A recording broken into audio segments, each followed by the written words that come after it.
Where's the wind blowing?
This is going to be the rich area in the park.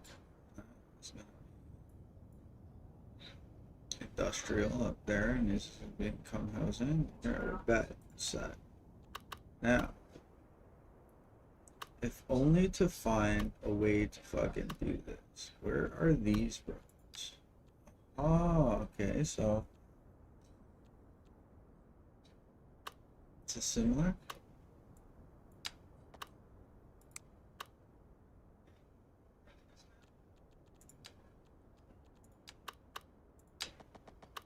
There it is.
Hey, Chief, what's going on, buddy?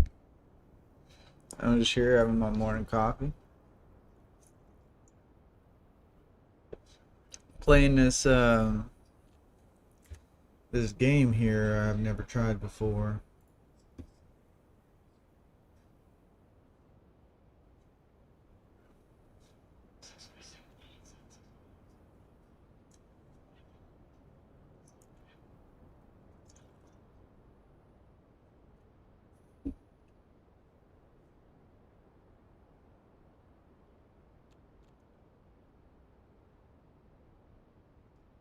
After you left, I dropped those bricks off, and now I'm out of fuel. That's funny.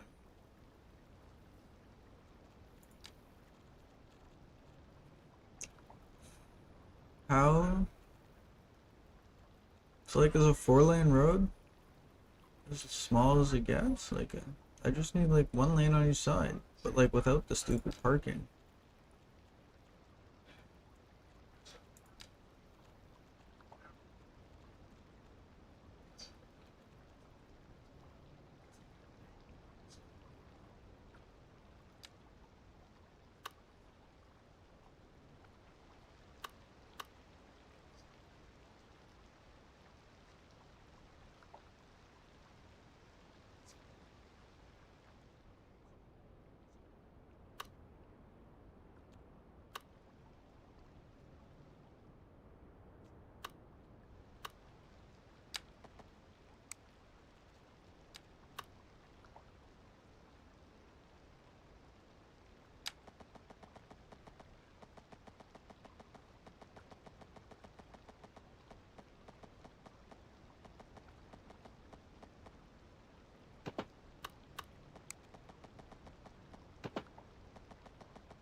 Places need energy.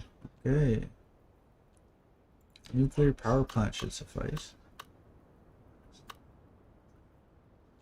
Oh my goodness. This thing is huge.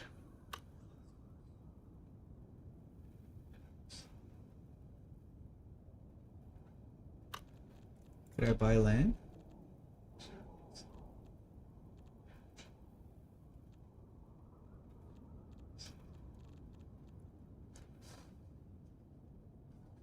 What game is this? Oh, Chief, I guess you guys can't see this, huh?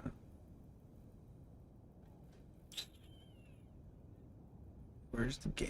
Where's the game? Let's do a copy and the paste.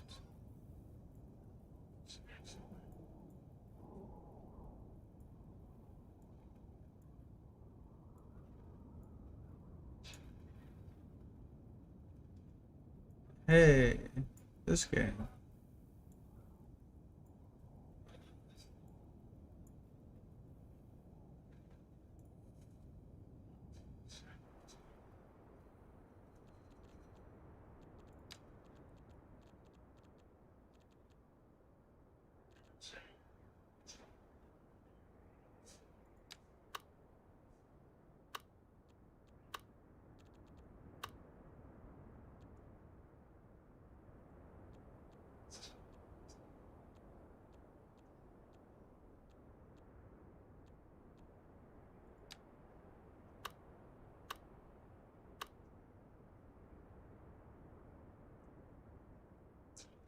Oh no, the wind blows into town. This is horrible.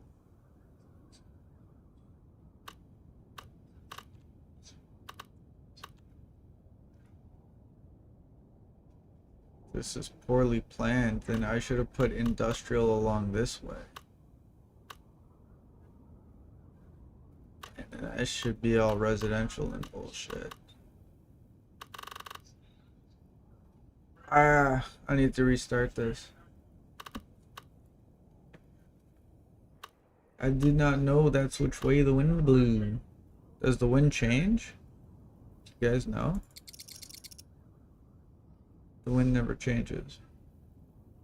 That's good to know. Well, shit.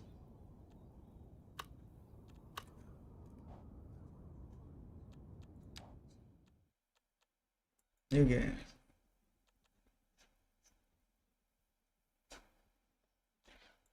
What was I in? River Delta? No, it was Mountain Village. That's it.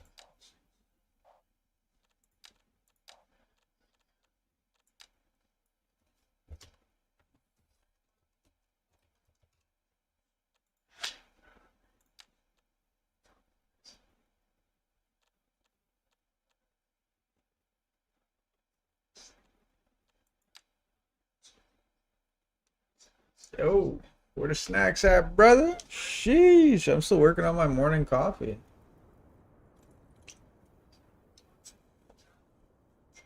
Gotta ease into the snacks, okay? I'm still feeling the like 3 a.m.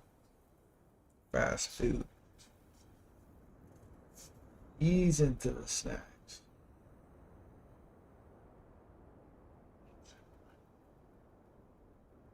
To be honest, I got nothing.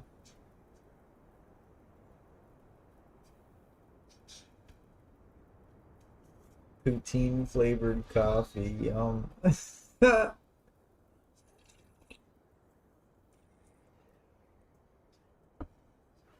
that's it.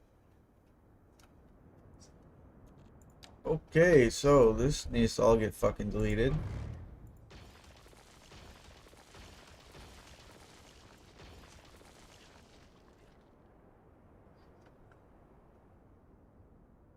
I need to build a highway.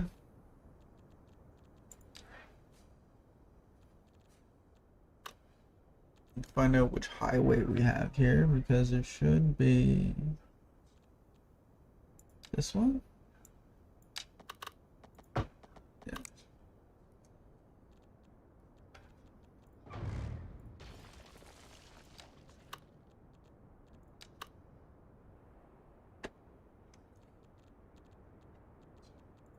First, let me make sure it all goes in the same direction. What, now you don't show me? Where's the coal? There we go. Okay. Water flows that way. That is bad. So that's why I didn't put it over here. So everything downstream is going to be shit.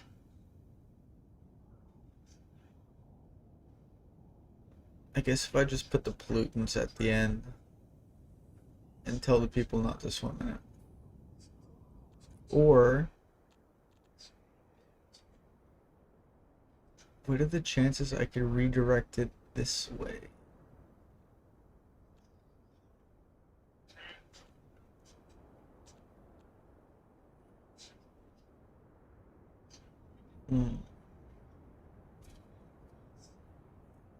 This is a difficult map.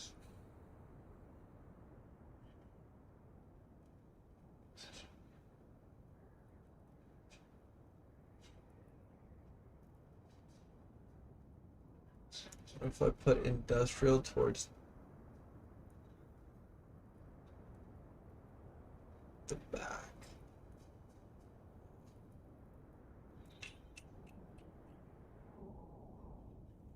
Very interesting.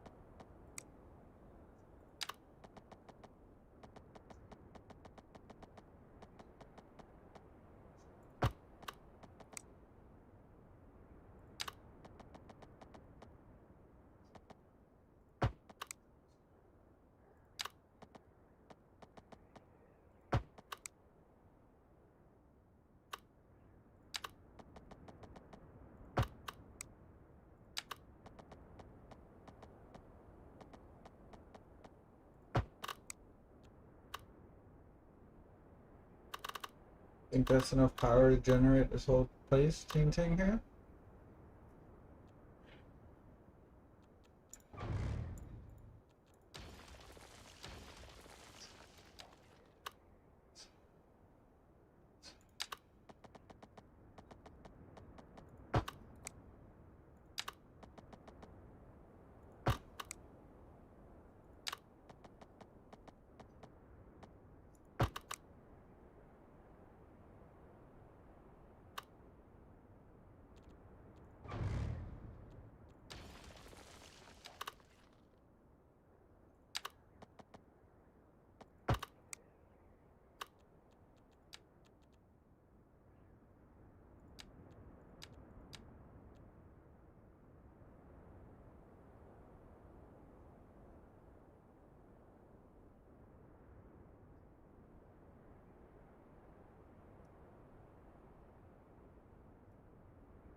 Oh, that's why I only saw.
Low energy. You have a nuclear power plant right there. Turn on.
Understand what those symbols mean.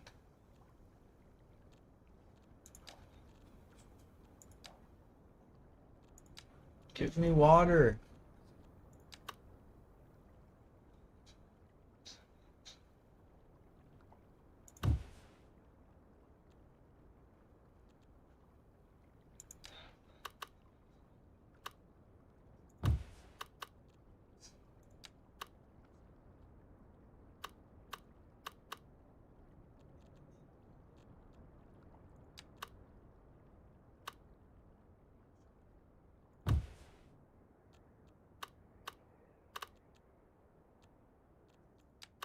Understand, does it need more water?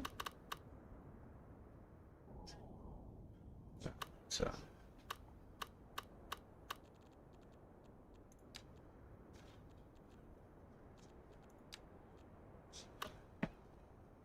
why is this thing complaining about water?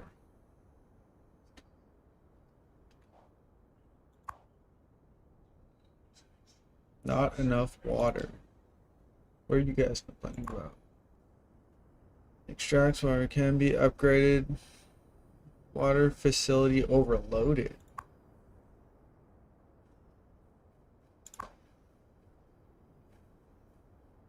How do you upgrade? Okay.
Have the power now? Am I generating power? There are no warning symbols. Except for that. Okay. Jeez, that took too much effort.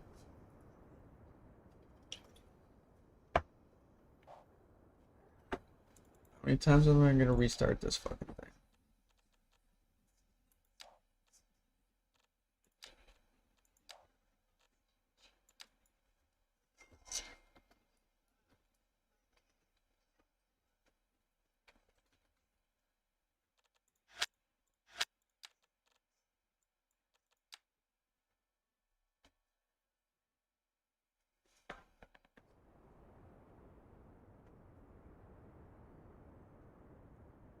What the heck is this?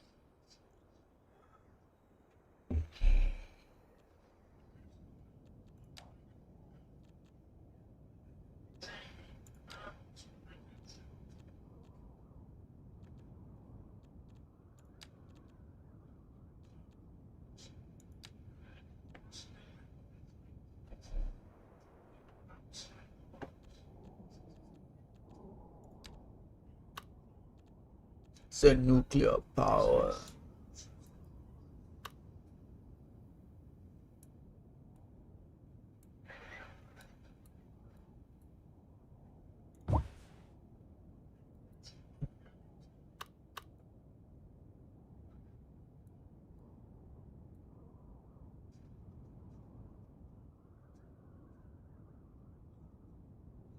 Already exists. You can't buy more.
do. Oh, the game crashed? What? So yesterday, actually, we went quite a while, actually a few hours without the game crashing. Today, within 10 minutes, this is the second or third crash. This is 2 or 3.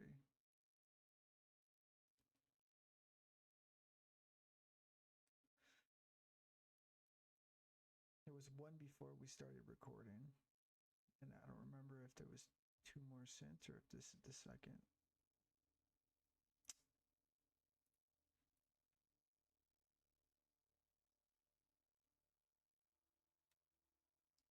But that's okay, it's not long before we're back into it. It's actually really quick. It's a lot faster than some other games.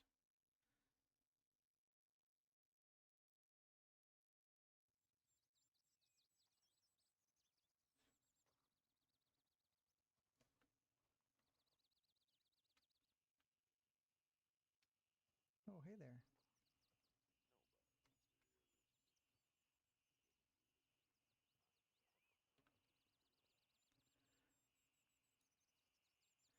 Yo, that's the long gun.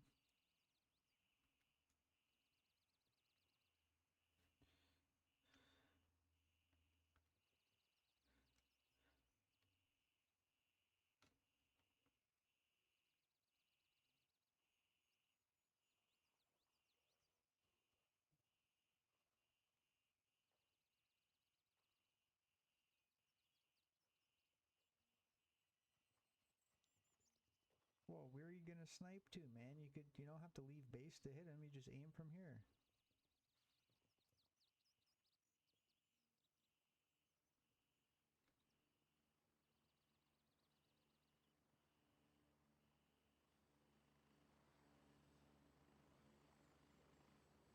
Ooh, where's this one going?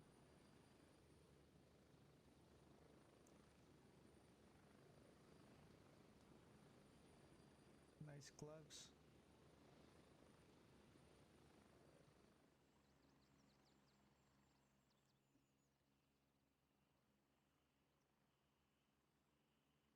Alright, sniper, you ready?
disappeared.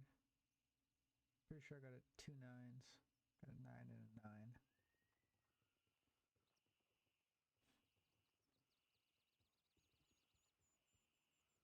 Alright, bet. Good practice.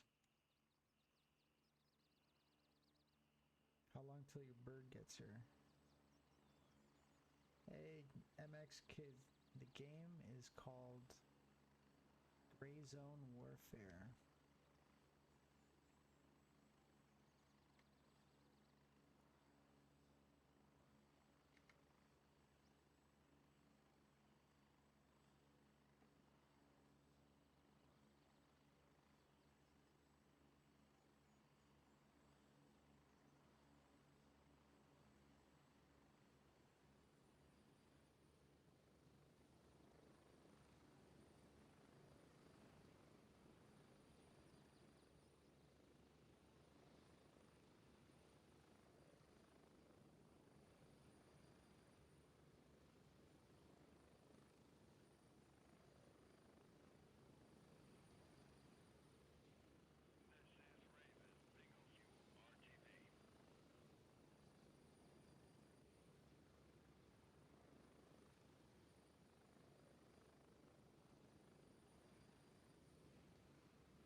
Yeah, I'm Canadian.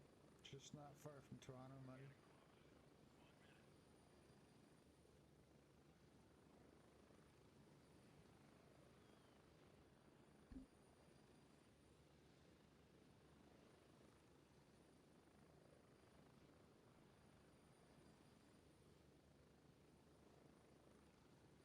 Good things grow in Ontario. Or so they say.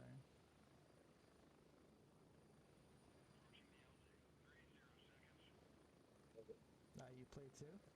What faction did you choose?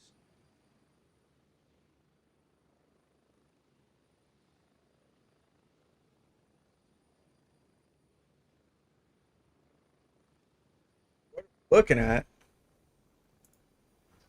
Crimson.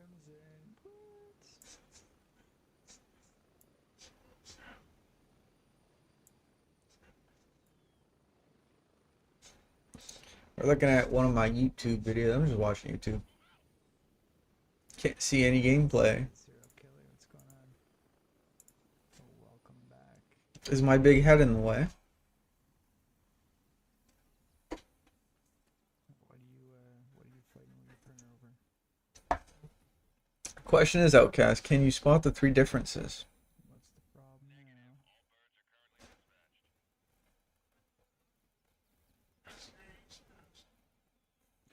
Picked the wrong one. No, I didn't choose that helicopter.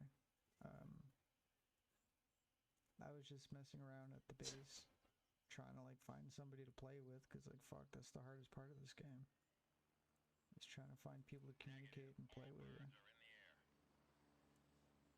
I saw someone get on a chopper and I like jumped on with him. And then he looked at me and jumped off. And I couldn't figure out how to get off the helicopter. And I was like, oh shit. So I got stuck coming here. Faction. Yeah, sure. I picked the wrong one. You mean you can't spot the 3 differences? I like Flatline. No, it's chill.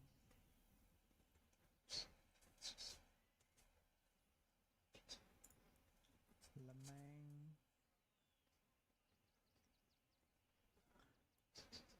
Mithras. And Crimson. Crimson's cool because like Hunter's Paradise is right there, and that's a nice PvP spot. But then again, so is Bandpaw. Like Bandpaw is a pretty good PvP spot. Here's just there's no cover. Yeah. This is cool because you got this village spot right up here. And he found them all.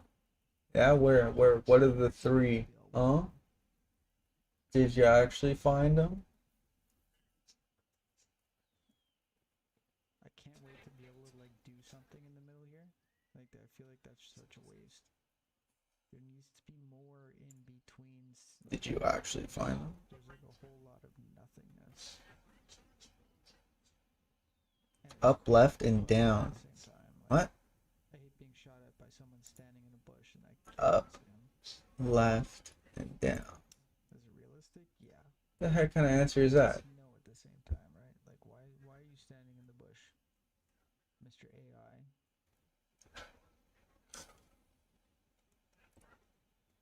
Starting a side gig. One's in plants and I'm printing flowered pots. Okay, that's cool. So you're 3D printing flower pots. I picked Crimson because a bunch of my buddies went Crimson. I had no choice. Honestly, I don't have any friends that have like hopped on to play. It's like I'm just like roaming around trying to like make friends. But I'm antisocial. And like pressing Z to talk sucks. And hearing players in this game is sometimes difficult. You really have to be next to them for that prox chat. Unless you want to be like in their squad and sound like you're on walkie-talkie. It's like everyone's like, yo, like, let's talk on Discord. And I'm like, man. That's what I'm watching. Discord is. Sheesh. I know what it is, but like I've never actually gone to Discord. Like I've never taken part. You know what I mean? Like I don't know what it is.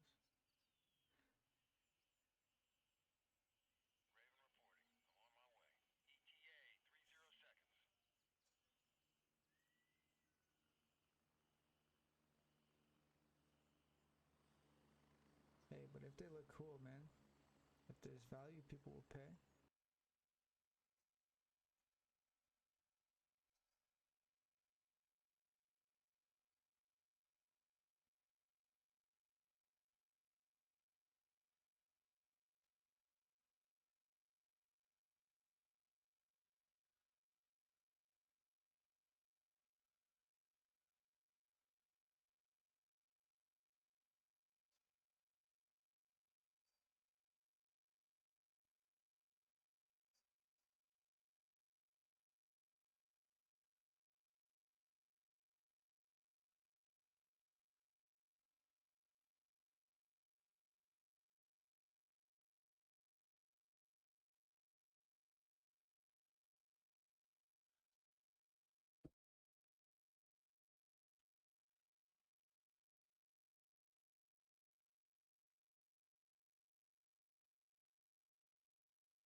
This is the Site C Dam, a hydroelectric mega project in a country that's known as a big player in the hydropower sector. This is not just any project, but the most expensive one ever built in the whole of Canada. Is that your trick to make me open Discord? Let me check. Site C will provide renewable energy Get to for open Discord. 450,000 homes. But since construction started back in 2015, the budget has almost doubled to around $12 billion. Aha, you found them. It has many critics, from political figures You found them, did you? indigenous groups and environmental activists. Yeah, so what does the up represent? Because that's like left, right. Crucial for Canada's sustainable goals and economic growth.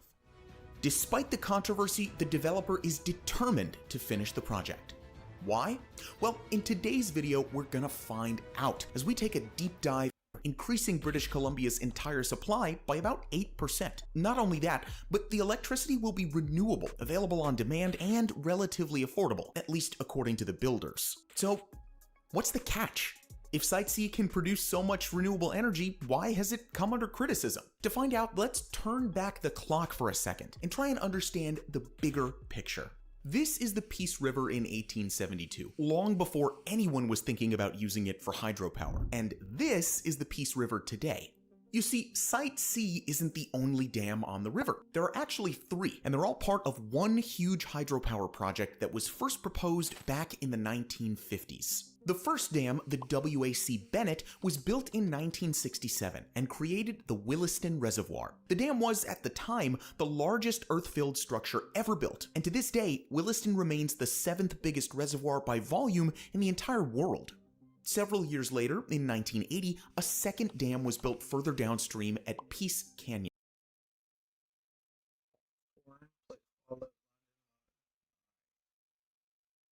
Yeah, I'm probably gonna play a game. I just don't know which one yet. I was playing City Skylines 2 and then I got frustrated with it. Maybe because like I was playing like with unlimited cash and I was trying to like build a super city right off the bat, and I've never played the game before, and it was just like ran into some tedious shit, and I was like, nah, wasn't having it. Canyon. As you can see here, the dinosaur reservoir it created is much smaller than the Williston Reservoir, but that's one of the major upsides of this project. By building multiple dams on one river, the same water can be reused to produce electricity as it moves downstream. And that brings us to Site C.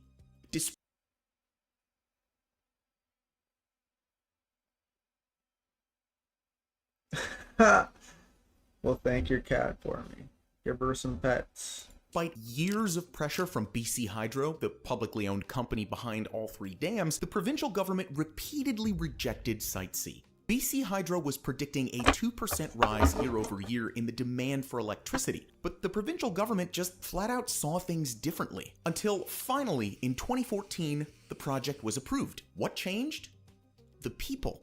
British Columbia's population had tripled in the time since Site C was first proposed. The economy had skyrocketed, and Canada had begun its move towards net zero.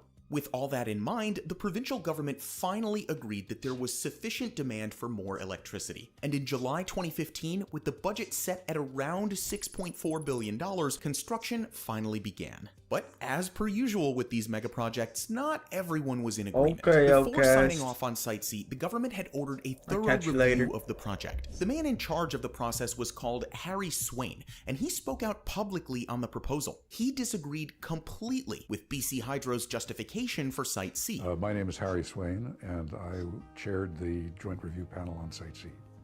Since 2005, domestic demand for electricity in BC has been essentially flat. Hydro, of course, had predicated the need for the dam on demand that was growing at about 2% a year indefinitely. It's not happening. Ultimately, he believed that there simply wasn't the need for another dam. He said that if the demand for electricity did increase, British Columbia could produce more through alternative sources. And he wasn't the only one who thought this either. Opposition leader John Horgan was openly opposed to the dam. That's him right there. He promised a comprehensive review into the project if he was to be elected in 2017. Fast forward a little, and Horgan was indeed elected. By that time, construction had already been underway for 2 years, and it was already running late and over budget. But Horgan kept his word and ordered the review. The conclusion was that if Site C ran any further over budget, it would no longer be economically viable. Rather, it would become more expensive than the cost of scrapping the whole project altogether. In the official document, the reviewers tried to remain as neutral as possible and clearly pointed out that this was all dependent on future energy needs that were impossible to calculate with certainty. But in other notes, publicly accessible through the Utilities Commission website, members of the review board were more outspoken. And so, in the face of the situation, and keeping in mind Horgan's previous opinion about the dam, the newly elected Horgan decided to continue with construction. He said that it wasn't the project that he would have favored, but that it must be completed. Canceling a mega project of this size during construction definitely is a tough decision. Nevertheless, they faced still more challenges. In a 2020 progress report issued by BC Hydro themselves, they classified the overall health of the project as red. They mentioned serious concerns over schedule, scope, and budget, and discuss structural issues with some of the foundations. And speaking of foundations, there's a prehistory, well before construction even began. You see, Site C doesn't sit on solid bedrock, but rather on shale or soft rock that can move under shifting pressure. This isn't a deal breaker, as 16 other dams around the world have been built on similar ground, but it's still crucial to have a stable foundation, especially in an area where landslides are not uncommon. So to fix this, BC Hydro came up with a pretty unique concept. Instead of having a dam running straight across the river, they chose this L-shaped design that you can see here. On top of that, they incorporated a concrete buttress below the dam to increase stability and protect against seismic activity. They laid down roller compacted concrete on the shorter leg of the L, and then built some key components, like the spillway and the generating station on top. Doing this provided a firmer base than the unstable shale, which makes up the south bank of the river, and improved the overall stability of the dam. As things stand today, construction is almost completed. And after talking to Hydro BC directly, they mentioned that they plan to start filling the Site C reservoir on August 25th.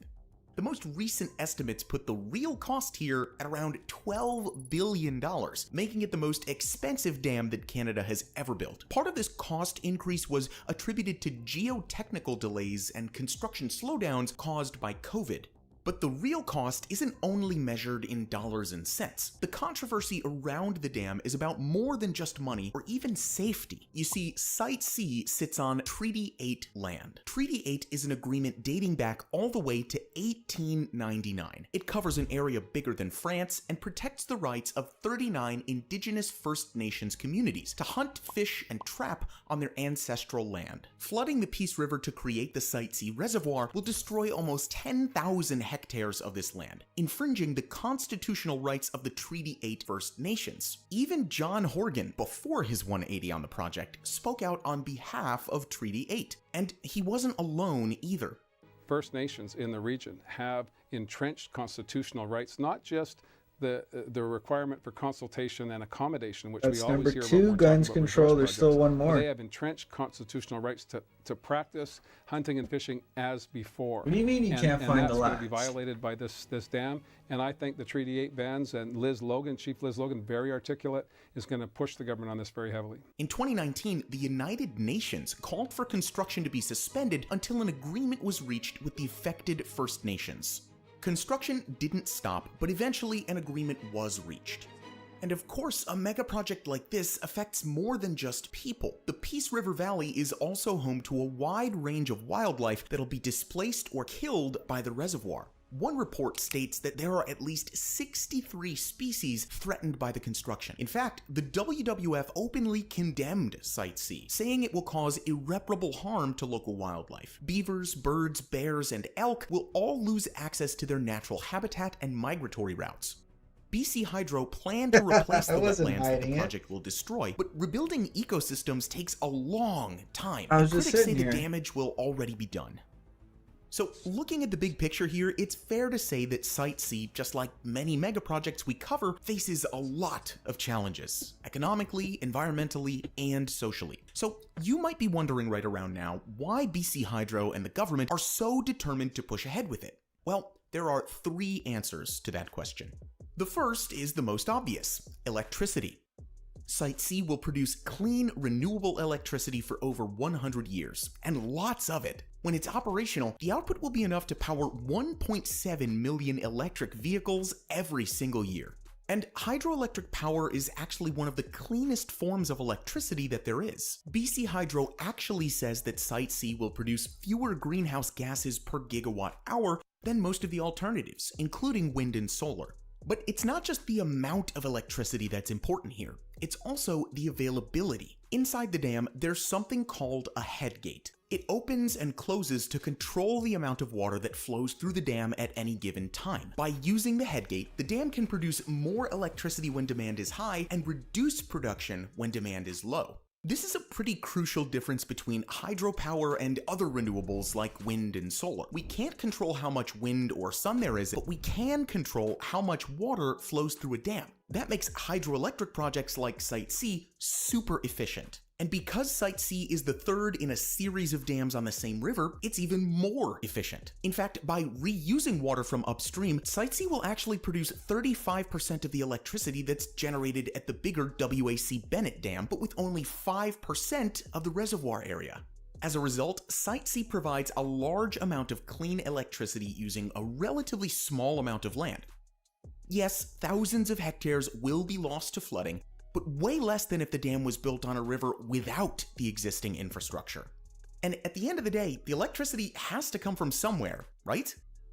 The second reason for pushing ahead with this project is economics. Despite being so expensive, Site C brings a wide range of economic benefits to the region and to British Columbia more broadly. According to BC Hydro, the construction of Site C will add $130 million to regional GDP and $3.2 billion to the GDP of British Columbia as a whole. In other words, Site C will generate a lot of work, both directly through construction and indirectly through the purchase of goods and services. In February of this year, over 2,700 people were working on site. In fact, if we add up all the hours of work that'll go into the construction itself, it works out to 10,000 employment years. And if we include all the manufacturers and service providers whose work goes into Site C from elsewhere, that number goes up to 33,000 years. All this work and activity helps to grow the economy as a whole and has positive effects on development across the province. And we should also point out that BC Hydro has invested in many projects to help repair some of the damage done to communities and wildlife as a result of Site C. Projects like the $13 million Indigenous Traditional Use Fund to preserve land and resources for traditional use, or employing a full-time conservation officer to look after local wildlife. And on top of all of that, there's also the fact that the government has already spent billions of dollars on the project. If the government bowed to pressure and stopped construction now, most of that money would be lost, which doesn't look too good on the balance sheet. Okay, so that brings us to the third reason. This one is a little bit more speculative, and it's definitely up for debate. But basically, Site C isn't the only project that British Columbia has been working on. This is the Coastal GasLink pipeline. It's a 670-kilometer pipe that will take natural gas from northeast British Columbia to the west coast. And where does the pipe start? Here in Dawson Creek, 63 kilometers away from Site C. Why? Well, gas extracted from the earth has to be processed in Dawson Creek before it can be sent through the pipeline. On the other end, here in Kitimat, it's then cooled to a liquid, giving us liquid natural gas, or LNG for short. And these processes require a huge amount of, you guessed it, electricity. The LNG produced at the end is sold abroad for huge profits. So some think that Site C is actually being built as a means of producing the electricity needed to prepare LNG for export. The British Columbian government stands to make $23 billion in revenue from this export project alone, as well as another $24 billion in private sector investment. But with enormous gas reserves all across Canada, the potential profits could be huge. And the market's there. Asian countries are lining up to buy Canadian gas, which the government still says is environmentally friendly because it will transition Asia away from coal. BC Hydro have addressed this controversy, saying that Site C would be required with or without an LNG sector. They point out that British Columbia's electric grid is integrated, meaning that all the electricity is pooled together no matter where it's going or where it's from. But critics say that using hydropower to process natural gas is simply an attempt to greenwash a climate-unfriendly industry, prioritizing profit over the public good. What's your opinion on that? Is it still better to provide the energy needed for LNG through hydropower? I think it's a great idea, and I think Canada needs to go forward with all of that shit.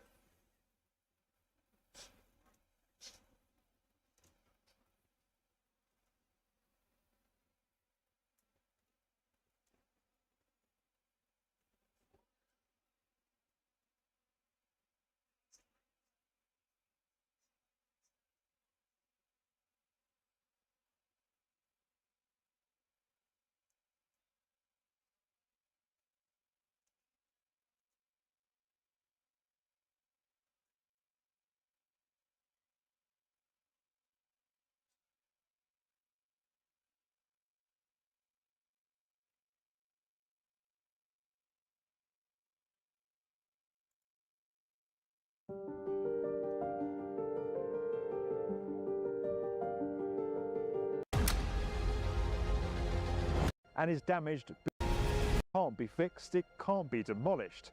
And if nothing's done about it, well, things wouldn't be good. So here we are, building a dam in front of a dam.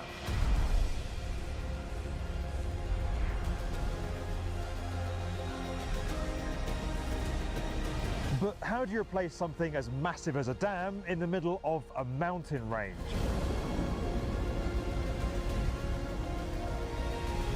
And what would happen if they didn't really bother?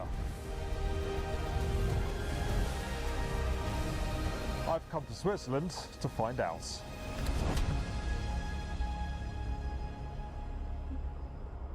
Fill out and take out that whole town. That's a crazy dam. That's a lot of water. I can't stop smiling because I'm on my way to see an incredible construction project in the most incredible of locations.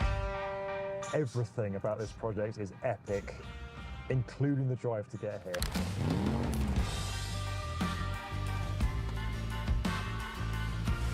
Look at this, the waterfalls, the death-defying roads, mountains, snow.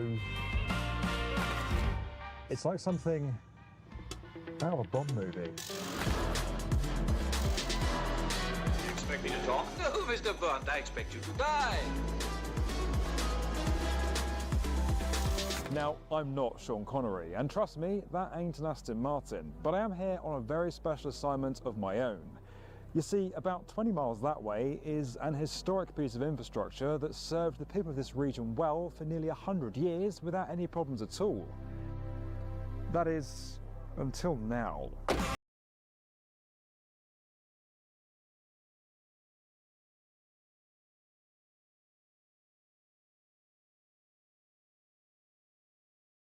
Just down there is the Spittelam Dam, one of two man-made walls that were built a long time ago to form this enormous body of water known as Lake Grimsel.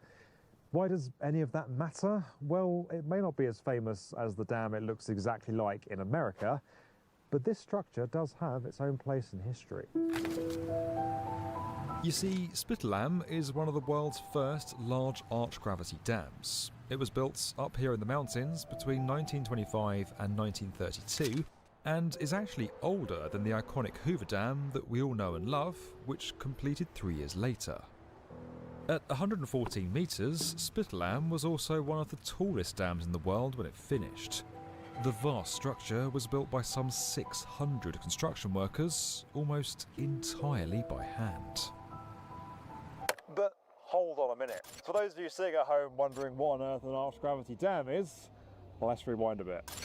It's where a dam curves upstream and narrows, using its own weight and support bracings to force most of the pressure of the water behind it against the rock walls of the canyon that it sits in.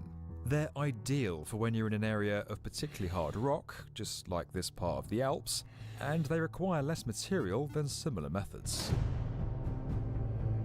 The completion of this incredible structure meant that a new artificial lake could be created, and that's now used to generate hydroelectric power. Now, this lake is absolutely massive. It has a volume of 94 million cubic meters, making it one of the biggest reservoirs owned and operated by energy company KWO and one of the biggest reservoirs in the whole of Switzerland. But about 30 years after this amazing structure was completed, a pretty shocking discovery was made.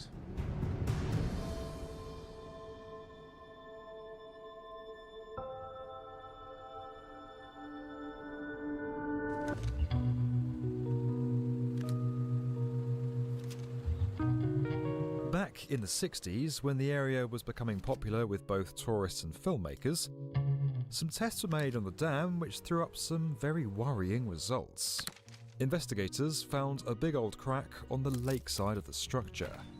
Well, actually, it was more than a crack. It's what's called a vertical separation. In other words, a massive chunk of material running almost all the way from top to bottom has started to separate from the rest of the dam, the mass concrete. There's a smaller horizontal crack below the crest of the dam as well. Over the years, it's been getting worse, and there are concerns about what might happen to the structure in the event of an earthquake. Yes, Switzerland does get those. In fact, it averages more than 1,000 a year. Most of them are too small to even notice. In fact, there could be one happening right now, for all I know. But the one that occurred back in 1991, for example, was big enough to cause damage to buildings. Now, at this point, I know what you're thinking. Why go through all that effort of building a great big new dam in front of the original dam?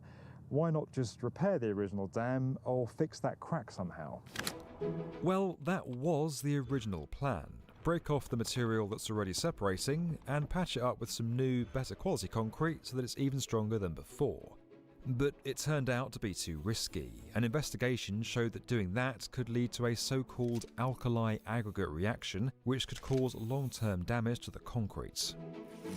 On top of all this, quite literally, sediment has started building up behind the dam and is now accumulating around the lower discharge zone. That's not good, because if this area gets completely blocked, it'll become harder to release water from the reservoir if they need to. Der Worst Case ist vielleicht in 30, 40 Jahren, wenn die Verformungen noch größer geworden sind, der Spalt noch größer. Wir haben ein großes Erdbeben hier, dann könnte es sein, dass ein Teil der Mauer in den See fällt mit einer Flutwelle hier, die das Tal beeinträchtigt.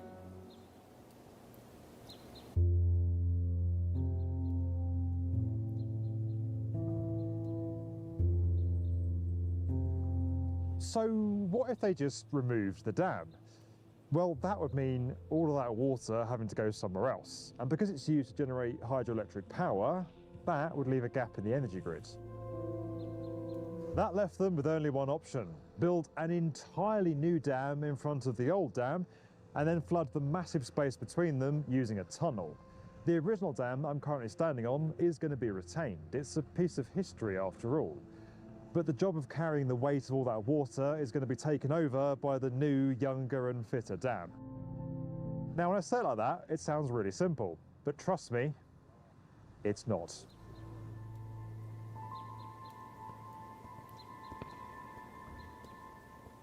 It's going to take a lot of time and money. Luckily, the country's home to a whopping 800,000 millionaires, and that's on a population of only 9 million people. Millionaires who've had to adapt recently. The country's leading financial institution since 1856 collapsed earlier this year. In fact, Bloomberg reports families worth over $500 million, Swiss or otherwise, are changing their strategies, looking to other safe haven investments, with another area of interest being collectibles, with the greatest allocations to art. In fact, thousands of the B1M subscribers are employing a similar strategy with our sponsor, Masterworks' art investing platform. Masterworks has racked up impressive returns for sold works and has acquired over 300 paintings. While a single return is not a guarantee of future returns, their 15th exit, a Cecily Brown piece, was just a few days ago for a 77.3% annualised net return. Masterworks now has $800 million in assets under management, and the B1M subscribers can skip their waitlist at the link in the description. Now, let's get back to the damn video. I've been to a lot of construction sites, but never seen anything like this. Cost-wise, the $140 million new dam is pretty small compared to your typical mega project, but its sheer scale and the challenges facing its teams are immense. Right here is where it's being built, with the old dam towering behind it. Construction's been underway since 2019 and is due to fully wrap up by 2025. Now, obviously, a lot's changed in dam design since the 1930s. The original dam was built with a single arch, which is that huge curve you can clearly see from here. But take a look at a cross-section and the lake side of the dam rises in a straight line. Now, its replacement is going to be a double curvature dam, which means it'll curve in a vertical direction too. That means the dam's walls can be made thinner, meaning less materials, while still having the strength needed to hold back all that water. The new dam will be the same height as the old dam, but strong enough to be further extended in future if there were ever plans to grow the reservoir. Building all of that goes like this. It started with clearing space for the new dam. Now, this being solid rock, the team used controlled explosives.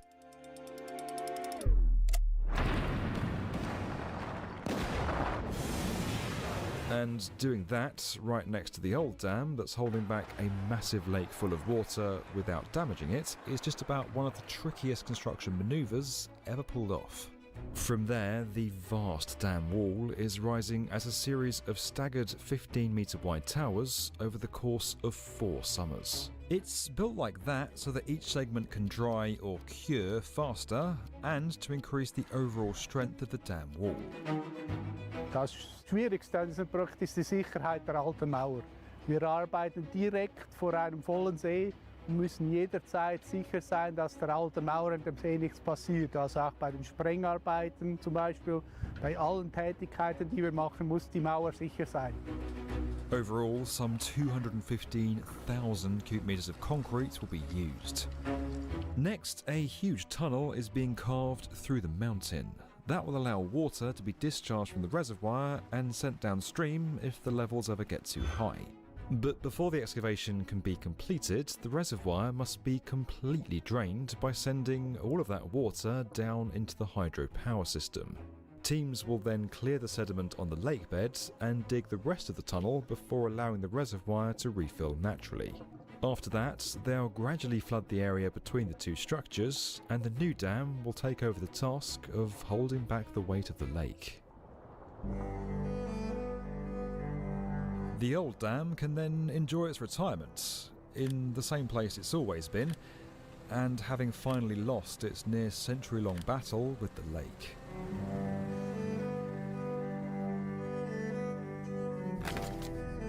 Behind the scenes, or rather inside the scenes, several access tunnels are being formed through the middle of the dam, making for the slightly terrifying location where I find myself now.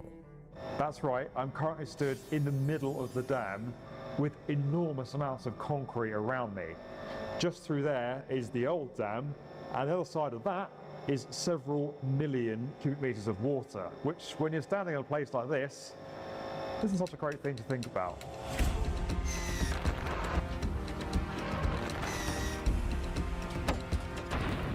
There's a massive amount of work going on here and a huge amount of pressure to get it done right and quickly. As you can imagine, one of the biggest tasks is getting that amount of concrete up a mountain.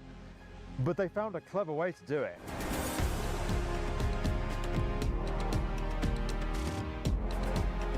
Just behind me is the dedicated on-site concrete plant that's been built specifically for this project, and it's using granite from the construction of a nearby power plant in its production of the concrete material.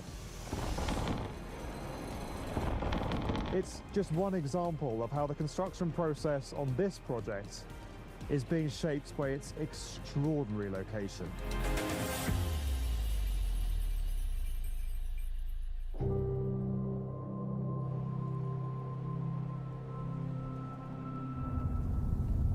Driving on top of the dam right now into this site. It's just coming out of the mist. Look at this. The Spittelam Dam isn't entirely on its own up here in the mountains. Perched high above it is the Grimsel Hospice, a luxury hotel that's also been here since the 1930s, and you've got to drive over another dam to get to it. Now, Switzerland is an amazing place to come for a relaxing getaway, but when you've got a dam to build, the going can be tough. Teams here are working near continuously, in shifts 20 hours a day, 7 days a week. That's because for about half the year, this place is absolutely covered in snow, and work on the dam has to stop entirely. So they're working doubly hard now while they can. Ja, wir haben hier eine saisonale Baustelle. Wir können ja nur von Mitte Mai bis Mitte, Ende Oktober arbeiten. Das sind etwa 6 Monate, die wir als Bauzeit zur Verfügung haben. Und während dieser Zeit muss das Bauprogramm umgesetzt werden. Wir müssen da die geplanten Ziele erreichen, weil in einer späteren Phase ist irgendetwas aufzuholen schlichtweg unmöglich auf der Baustelle. Now I'm here in the summer, believe it or not. I don't really know what it's like in the snow. One person that does is Lucius Gartman. Lucius has lived in this region for more than 20 years and is now a tour guide for people visiting the sites of the area, including the dam and the power plants. Apparently, the best way for him to explain what happens here in winter is to show it from above. And the best way to do that is to jump on one of these.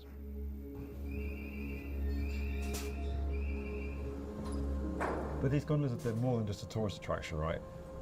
Yeah, it was built for the workers to be moved up here, because in winter you have no chance to get up here on the road. So you have to take several gondolas all the time. I'm from London. We have, maybe a foot of snow is like the worst snow we get. How much snow are we talking here?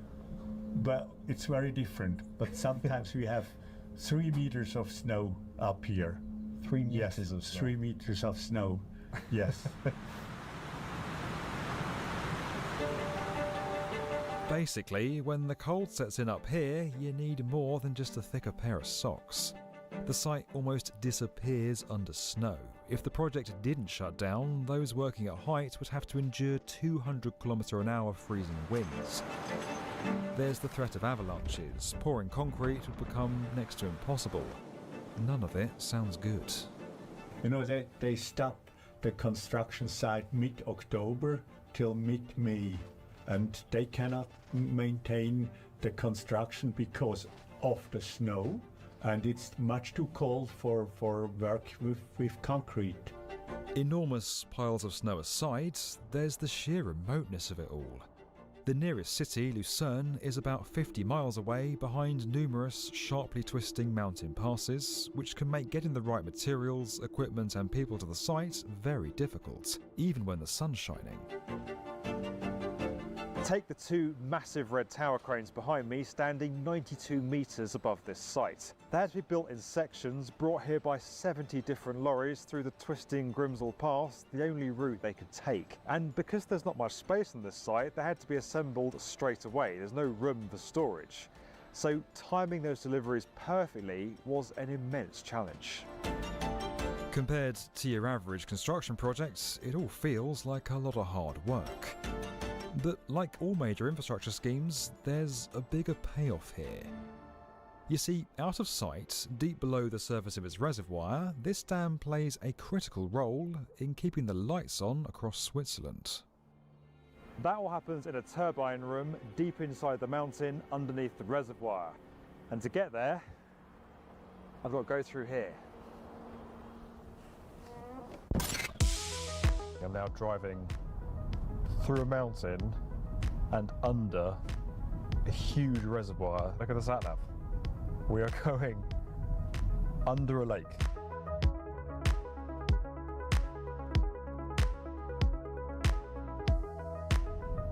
We're down here to see one of the hydroelectric power plants, machines that keep Switzerland running. So we've come down to a pretty noisy location. What is this? Where are we now? We are now at power plant Grimsel 2, which is located 100 meters below the level of Lake Grimsel.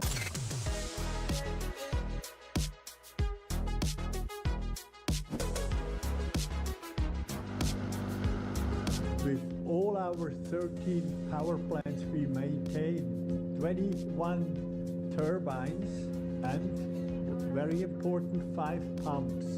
We have the possibility to maintain a perfect balance of consuming and producing electricity in Switzerland. This place is incredible. It was built nearly 50 years ago, and it's a really good example of a pumped storage power plant. But what does that mean? In very simple terms, it's where 2 or more lakes or reservoirs at different altitudes are connected, allowing water to flow from one to the other. As the water falls at force downhill, it turns turbines that generate electricity. When there's not a lot of demand for energy, the spare surplus energy is used to pump water back up to the higher lake. Then, when energy is needed, the water is released again. Overall, hydropower is a more consistent energy source that doesn't experience the same peaks and troughs in supply as wind or solar. KWO has a whole series of systems doing this up here in the Swiss Alps, generating energy multiple times from the same water as it flows down from the mountains. Water is coming from Lake Oberaar, 500 meters above us, and when we are in this power plant running on full power, all the 4 machines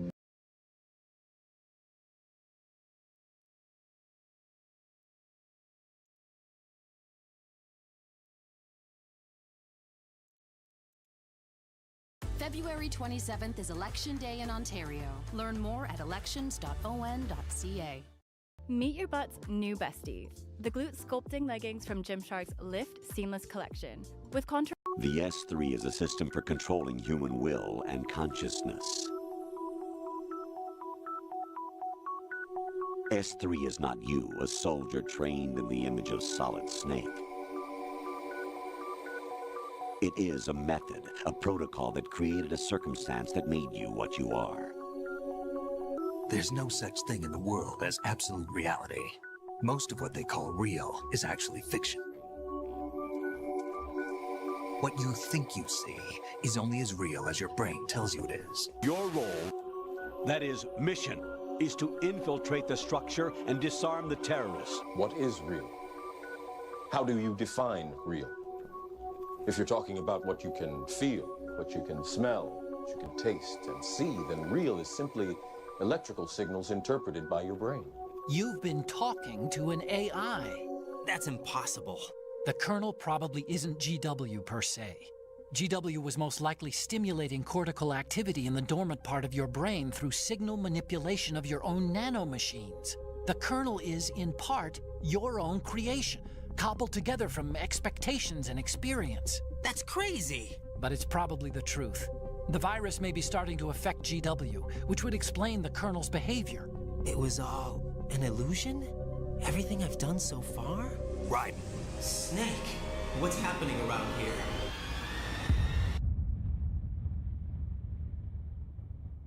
Simulation complete. Hideo Kojima's finest works, Metal Gear Solid 2, has been cited as the game that predicted the future, that dives deep into some of the most profound topics and themes, such as its main theme, known as meme, the notion that something is passed on from person to person, genetically speaking or even cultural, through entertainment, music, art. It all echoes in its narratives of something that is controlled by a higher force. In that context, the sons of Big Boss cannot reproduce. Their memes suppressed by those who to intend to decide what is for us to pass on. Memes suppressed as well as information that is controlled. But towards the end of Metal Gear Solid 2, it sends a clear message that we can pass on so much more than just genetics, DNA. Metal Gear Solid 2 can be seen as the first postmodern game, and that is because it's possibly the first to include an unreliable narrator, as well as focus on things outside of the game and question the very act of playing a video game in the first place. Ironically, we're playing a simulation within a simulation, sort of a fourth wall breaking moment. The extensive use of VR in Raiden's training and the realization that his mission is a simulation. It exemplifies Bard Rillard's concept of hyper-reality, where the simulation becomes indistinguishable from reality. Bard Rillard's concepts are applied to various aspects of contemporary life, including media, culture, and technology. In media, for instance, the prevalence of news, advertisements, and the entertainment creates a reality constructed by the media, representations rather than direct experiences. This hyper-reality is what shapes our perceptions and interactions with the world.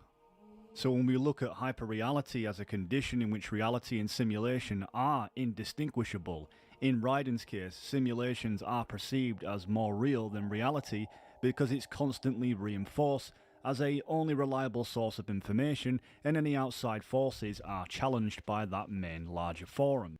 The Patriots that control the context, that is suitable information for such subjects as Raiden, Solid Snake and Otacon challenge that larger forum.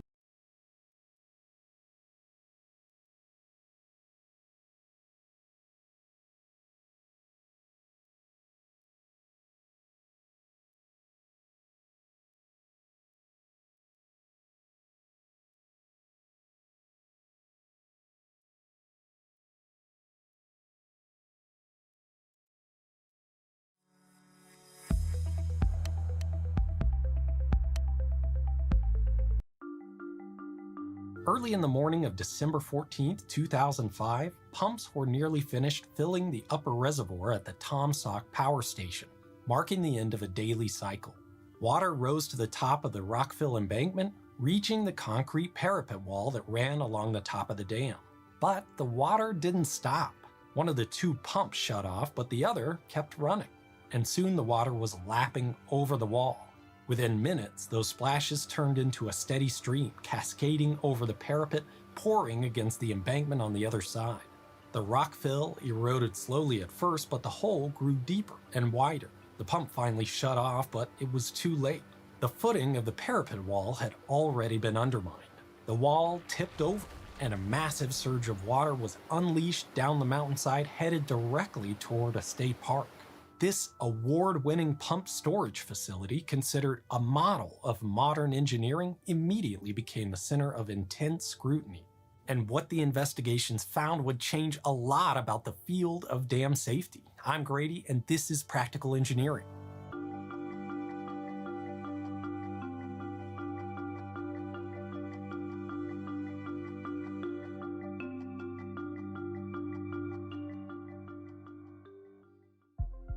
When it was built in the 1960s, the Tom Sauk pumped storage plant was unlike really any other power plant in the world, at least in terms of size. South of St. Louis in the Ozark Mountains, it was designed to meet a very specific need. I've talked about pumped storage on the channel before, and Tom Sauk was one of the largest facilities of its time. Built by Union Electric, which eventually merged with Ameren, the whole plant is basically a battery.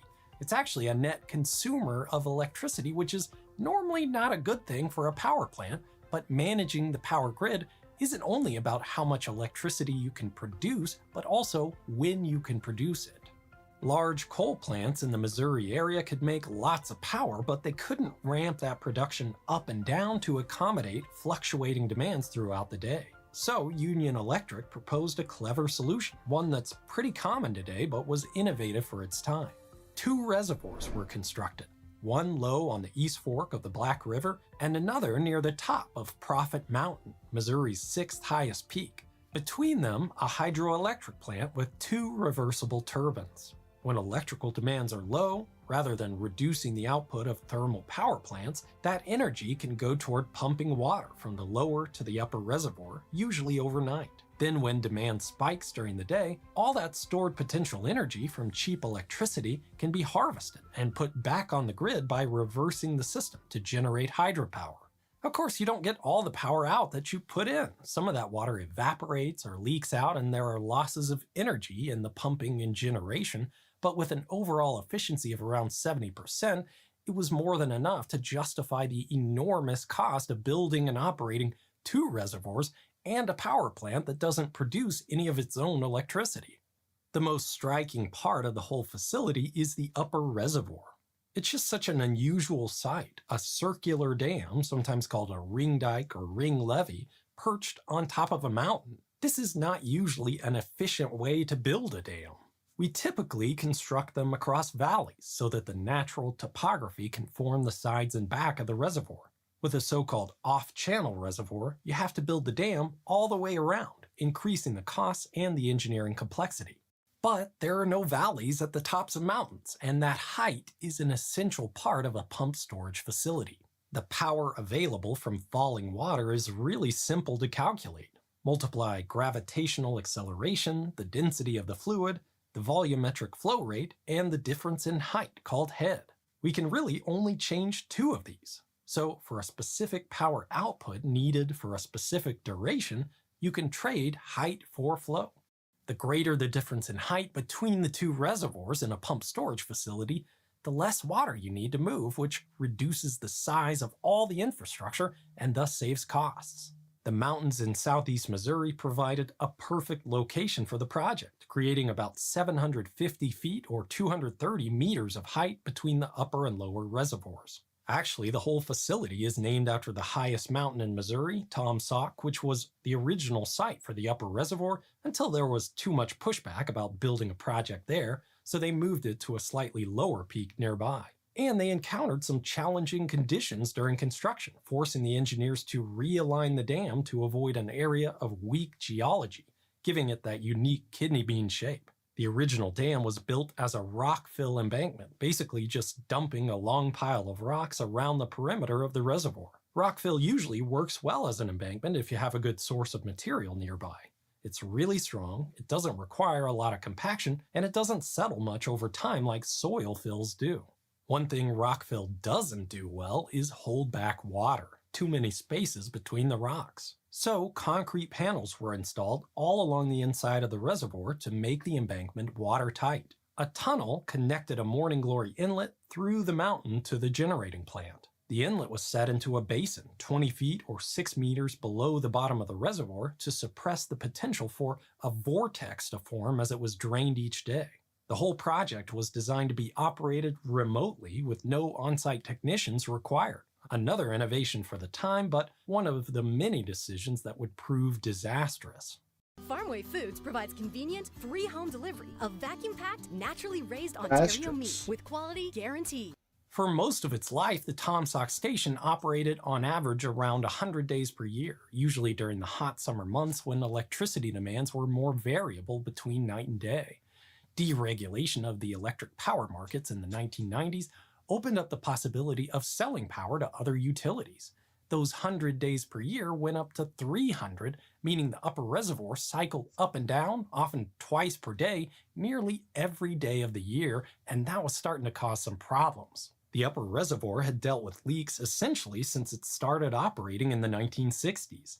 Several projects were implemented throughout its life to deal with the issue, but the increased cycles of filling and draining were only making things worse. At one point, small ponds were built beside the reservoir to capture some of the leakage and pump it back inside. In the fall of 2004, Ameren decided to bring out the big guns and spent more than $2 million to install a geomembrane liner to cover the entire reservoir. That essentially fixed the problem, but it caused a few new ones too. About a year later, in September 2005, the Institute of Electrical and Electronics Engineers, or IEEE, declared the plant an engineering milestone for its innovations in the world of electrical infrastructure. On the day before the ceremony, some of the participants took a tour of the upper reservoir and witnessed water pouring over the parapet wall on one side of the dam. The operators quickly switched from pumping mode to generation to get the water back down. They chalked up the issue to high winds from a remnant tropical storm that caused the overtopping, but just to be safe, they hired a dive inspection team to check on the level sensors, and what they saw was concerning. When that geomembrane liner was installed in the reservoir, there was valid concern that any penetrations might cause leaks in the future. But the reservoir needed level sensors installed for the control system to be operated remotely. So instead of mounting those sensors directly to the concrete through the liner along their length, the engineers tried something different. 2 cables were run between anchors at the top and bottom of the embankment slope. The conduits for the sensors were attached to those cables, minimizing the number of penetrations needed. Unfortunately, the mounting system was under-designed. Those conduits were buoyant and also subject to strong currents as the reservoir filled and emptied each day. Sometime after the spring of 2004, they had become dislodged and deflected, so the sensors inside were providing readings that were lower than the actual water level. Based on those findings, the operators decided to reprogram the control system to subtract 2 feet from the upper set point on the pumps. The original design called for 2 feet or 600 millimeters of freeboard between the top of wall and maximum water surface. They figured that doubling that distance would be enough to avoid issues until permanent repairs could be made during the annual maintenance period when the reservoir was drained. Unfortunately, they would never get the chance. Less than 3 months after that first time someone observed the reservoir overflowing, on December 14th, it happened again. This time in the early dawn when no one was around to notice.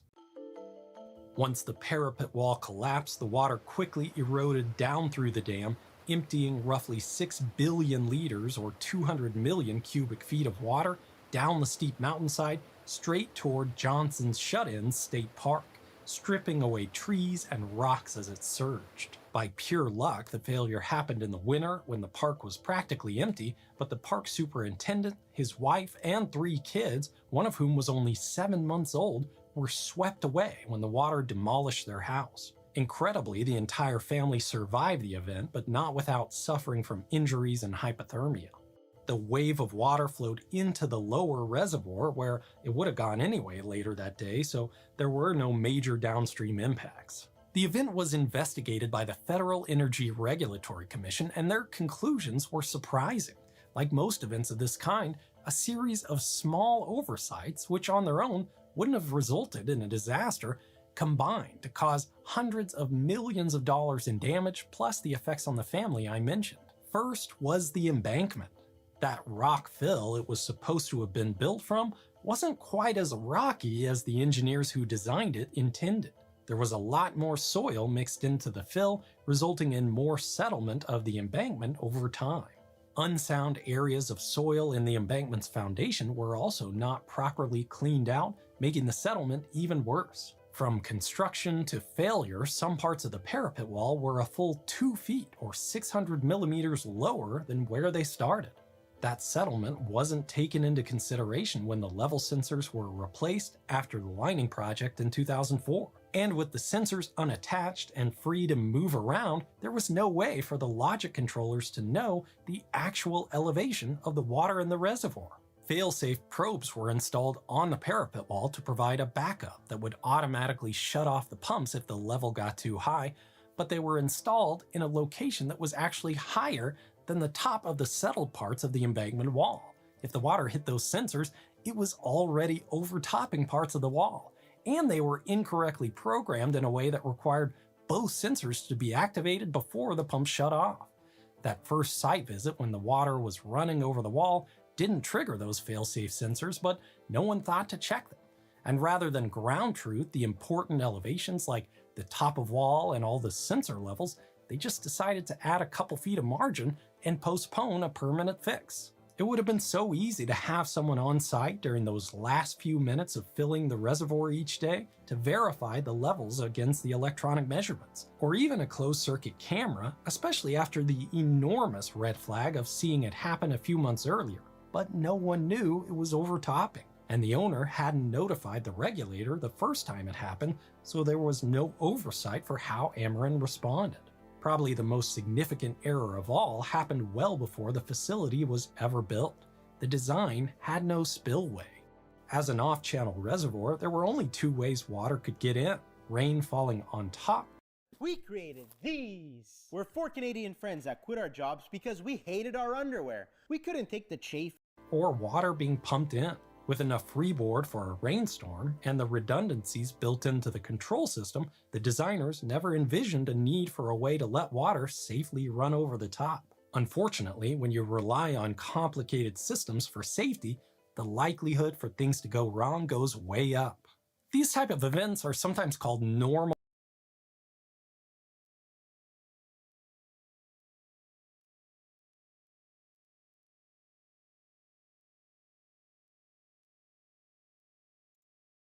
In December 2020, the Arecibo telescope, one of the largest and most iconic astronomical instruments in the world, collapsed.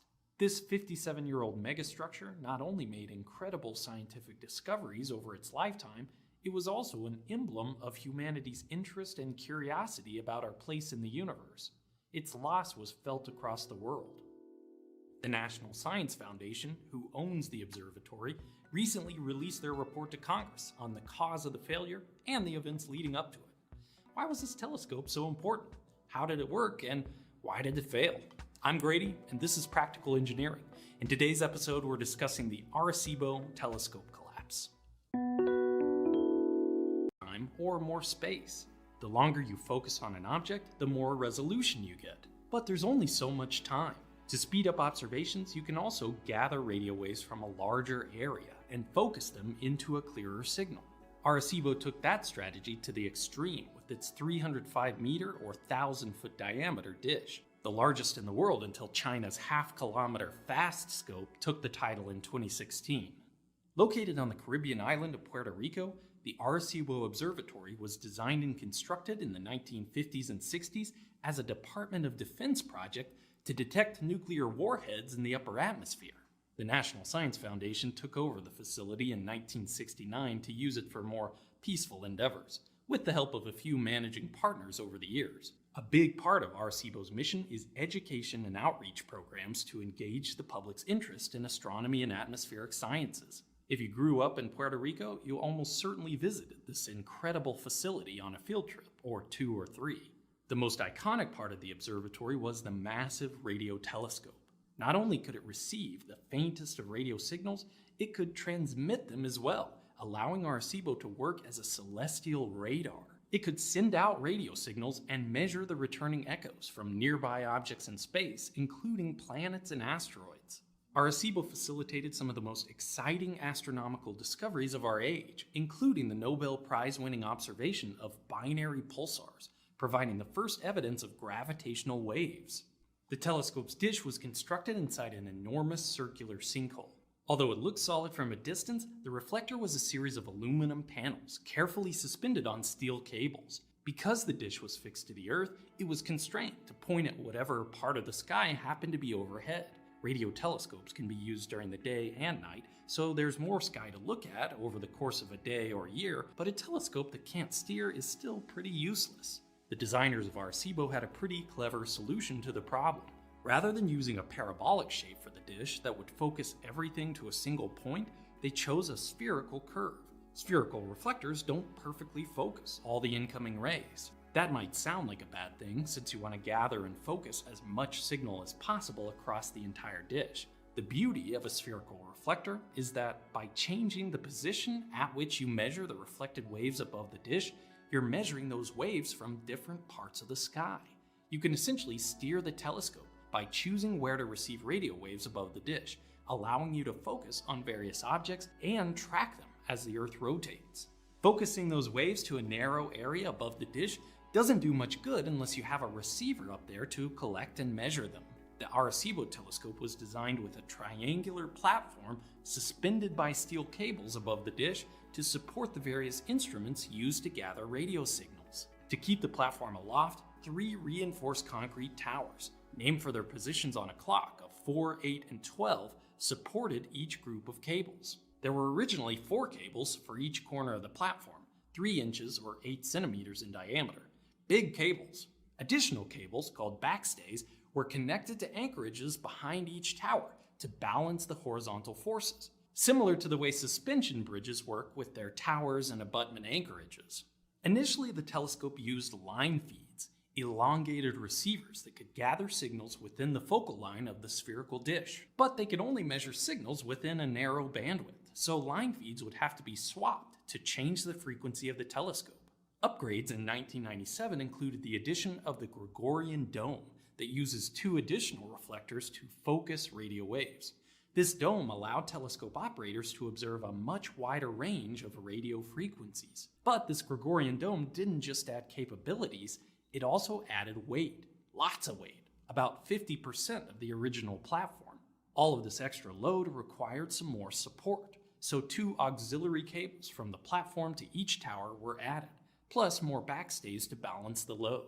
In addition to that, the dome was far more sensitive to tiny movements. You can imagine the stiffness and rigidity of a gigantic wind-catching dome suspended in the air by narrow steel cables. Not an ideal structural arrangement for a sensitive instrument. To compensate, 3 tie-down cables were added, 1 for each corner of the platform, increasing the forces even further. A laser ranging system could communicate with hydraulic jacks to carefully adjust the tension in these tie-downs and keep the platform perfectly stable, within the precision of a millimeter. The telescope's last few years were pretty rough. The 2017 Atlantic hurricane season sent 2 massive storms, Irma and Maria, across Puerto Rico. Maria was one of the strongest storms ever to hit the island and caused nearly 3,000 fatalities and close to $100 billion in damage. Arecibo wasn't spared from that devastation. It suffered a broken line feed that fell from the instrument platform and crashed through the dish, among other damage.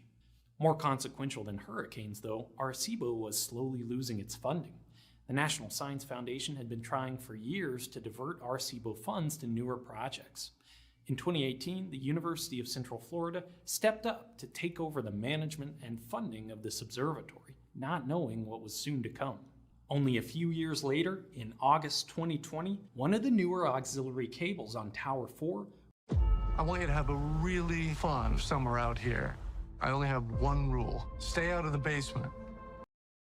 Broke free from its socket unexpectedly in the middle of the night.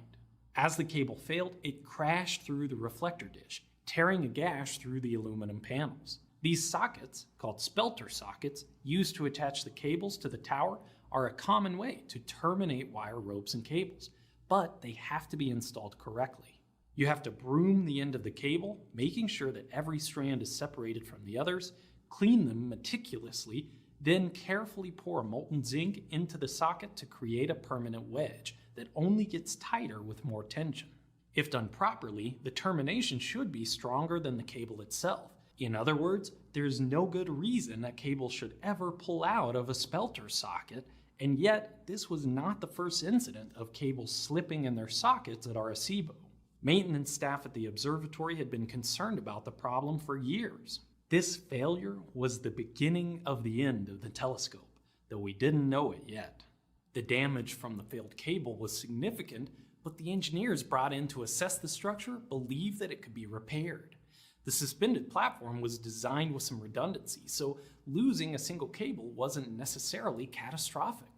Managers put a temporary stop to the science at the facility while a remediation project could be installed, but it had to be designed first. As a first step, engineers developed a structural computer model of the platform and towers to evaluate options for repair. One nice aspect of cable-supported structures is that you can estimate the tension in each one just by looking at it. All cables sag under their own weight, following a curve called a catenary. The more tension in the cable, the tauter it becomes, and so the less it sags. If you know the weight of the cable, you can use the catenary equation with the measured sag distance to estimate cable force fairly accurately. A sag survey was conducted at Arecibo using lasers, and this is how the structural model was calibrated. To make sure the model could predict how changes in forces would affect the structure, the engineers performed some pretty clever validation as well. Since they had measurements of the instrument platform before and after the first cable failed, they could remove that cable in the model and compare the predicted behavior of the platform to what actually happened.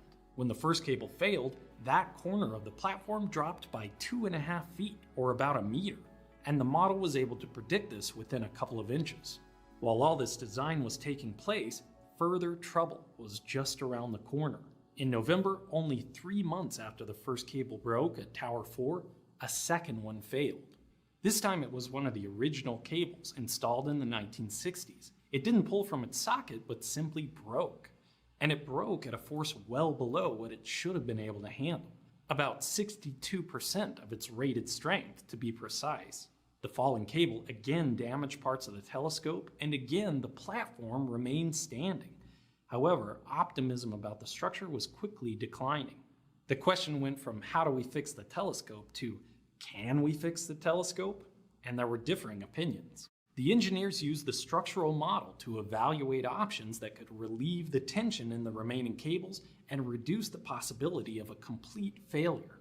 They could cut the broken cables, since they're pretty heavy and not doing anything useful anymore. They could move the Gregorian dome so the other towers were holding more of its weight. They could loosen the backstays, causing the towers to lean inward by 18 inches or half a meter.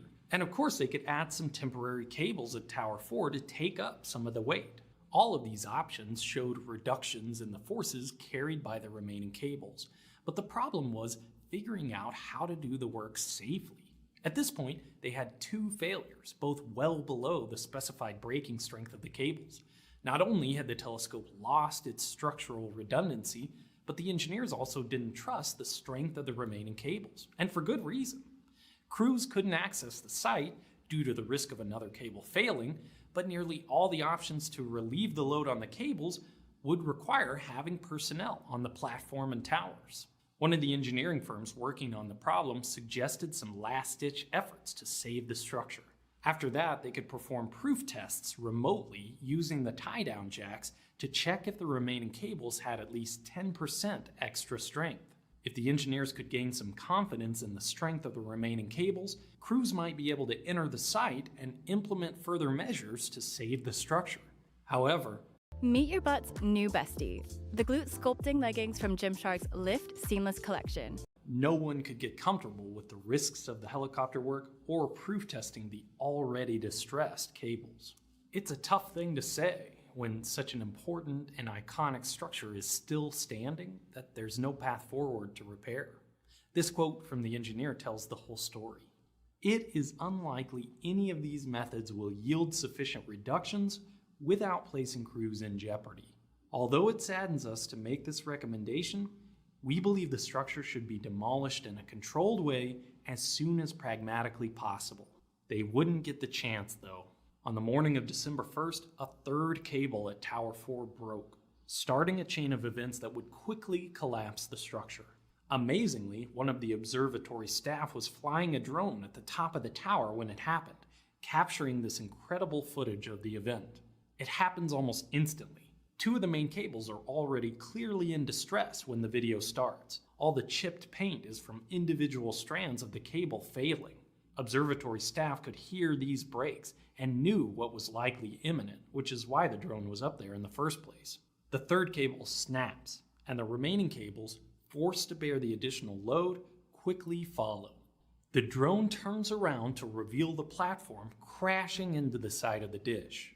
The observatory also had a GoPro set up in the control room that captured the failure. You can see the cables let go from Tower 4, the platform swinging downward, the supporting cables crashing through the suspended catwalk, and the top section of Tower 4 breaking off from the unbalanced force of the backstays. All three towers suffered failures, major portions of the dish were destroyed, and the platform and instruments it supported were a complete loss. Several buildings, including the visitor center, were damaged by falling debris. Thankfully, even though there were people on site during the collapse, the engineers had established safe zones away from the structure, and no one was injured. Several forensic investigations are still underway to examine the causes of these failed cables. Those results could be years away, so we don't yet know for certain why the first two cables gave way when they should have had more than enough strength to carry the load. Engineers involved during the event suggested the first cable to fail likely was not fabricated correctly. Whether the spelter sockets were installed in the field or a shop, there are a lot of details required to do it properly, and it's certainly possible that something was missed. And once those sockets are installed, they are difficult to inspect. As for the second cable, the engineers suggested a likely failure mode to be corrosion of the steel. The cables were painted regularly and reportedly had a dehumidification system that could blow dry air between the strands, although those systems usually require an airtight sleeve around each cable. Even so, Arecibo sat nearly 60 years, only a short distance from the northern coast of Puerto Rico, and exposure to that salty sea air could have accelerated the demise of the main cables. Another element worthy of scrutiny is the factor of safety used in the original design. This is the quotient of a structure's demands and its strength. The whole point of a factor of safety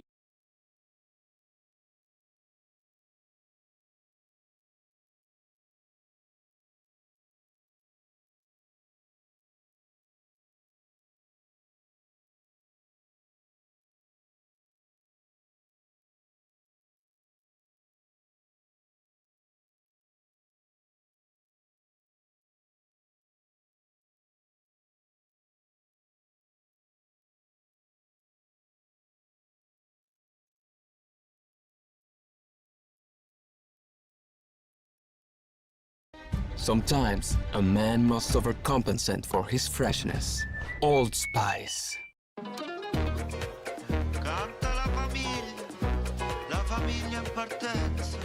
There is something unusual about Mount Rushmore.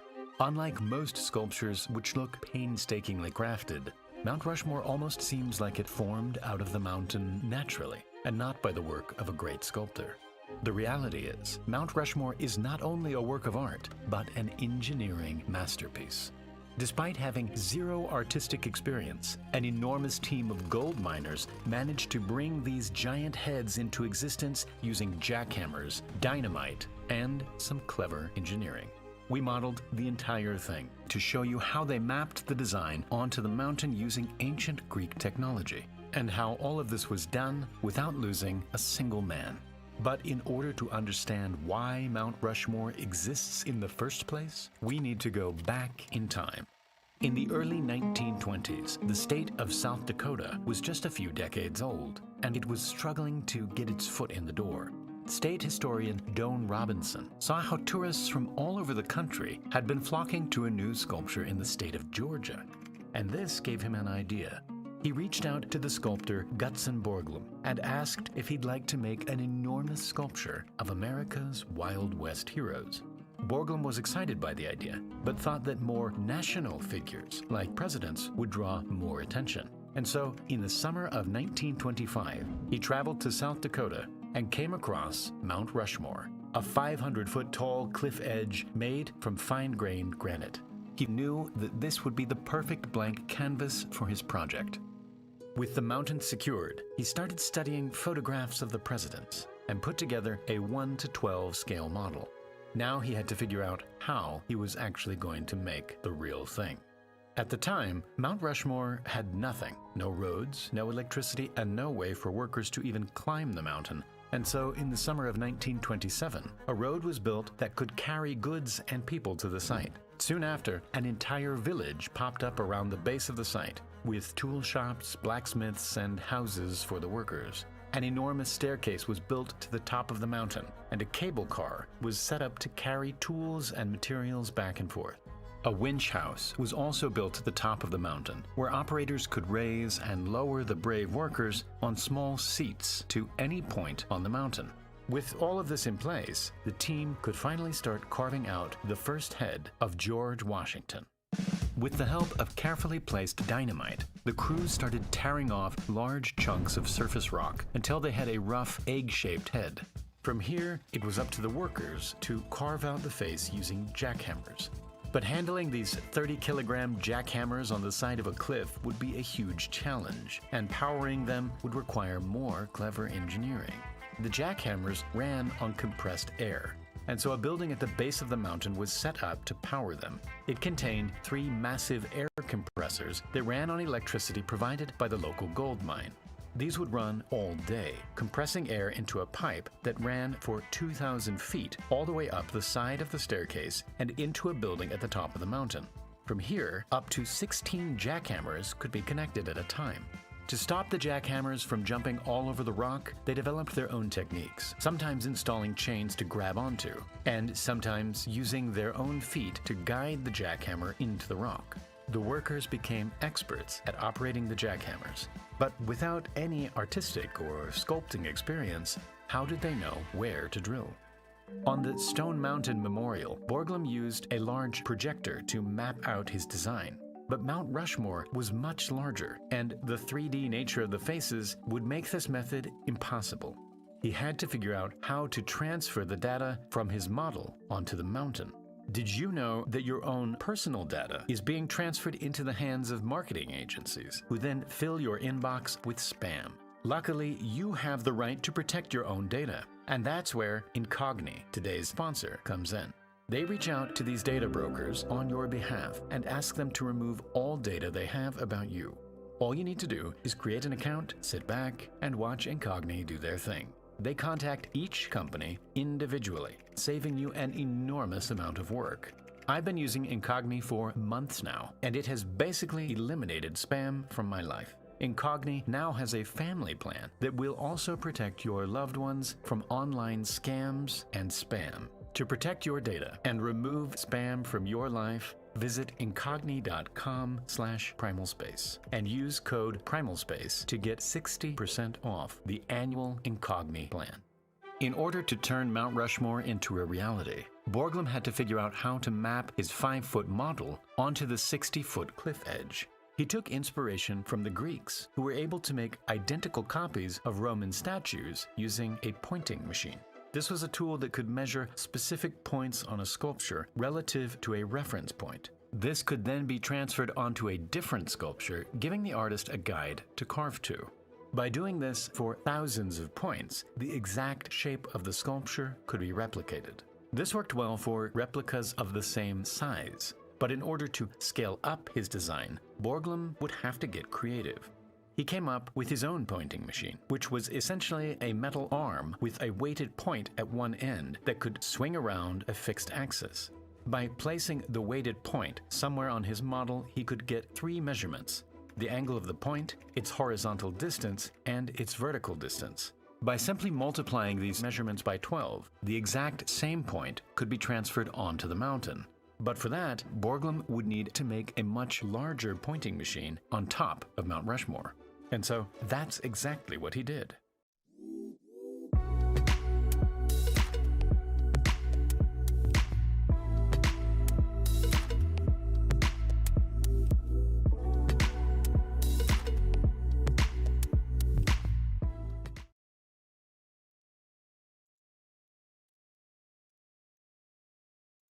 Using this giant machine, thousands of points could be marked directly onto the mountain, showing the workers where to drill and exactly how deep they should drill. Instead of carving out the entire part, the workers would drill a series of holes close together in a honeycomb pattern. Then the rock between the holes would be hammered out. After a couple hours of solid drilling, a steel worker would come down on a harness with replacement bits to keep the workers drilling. The work was tough, and the men spent 8 hours a day dangling over a 500-foot cliff edge for just 50 cents an hour. Over the next few years, work progressed, and eventually George Washington's head was done. Borglum had assembled a well-oiled team, and so he turned his attention to the finer details. One of the trickiest parts about the sculpture was the eyes. Typical Greek sculptures have perfectly smooth eyes which look flat and lifeless. To give the eyes a realistic shine, he cut out a hole that was deep enough to always be in shadow. Then, at the center of the pupil, a square section would be left uncut to give the impression of a reflection in the eye. This was an extremely risky process, since the rock could fall under its own weight at any moment. Its effect was amazing, and when viewed from far away, these square sections gave the eyes a shiny texture. To finish off the heads, workers would do a process called bumping, which would smoothen out the surface and pulverize it, turning it into a whiter color. The carving of Mount Rushmore went on for 14 years, but in the end, it was never quite finished. The original plan was to have each president carved down to their waist, and a secret tomb, designed with lavish decorations, had only just been started when the project came to an end. The Second World War took away all of the attention and money from Mount Rushmore, and just a couple years later, Gutzon Borglum passed away. Ultimately, Borglum and Robinson achieved their goal of putting South Dakota on the map. And now, time for the Primal Space giveaway. The winner of the previous giveaway is Sam. Congrats! In the next video, we'll be giving away one of these awesome Metmo Cube desk toys, precisely machined out of solid stainless steel.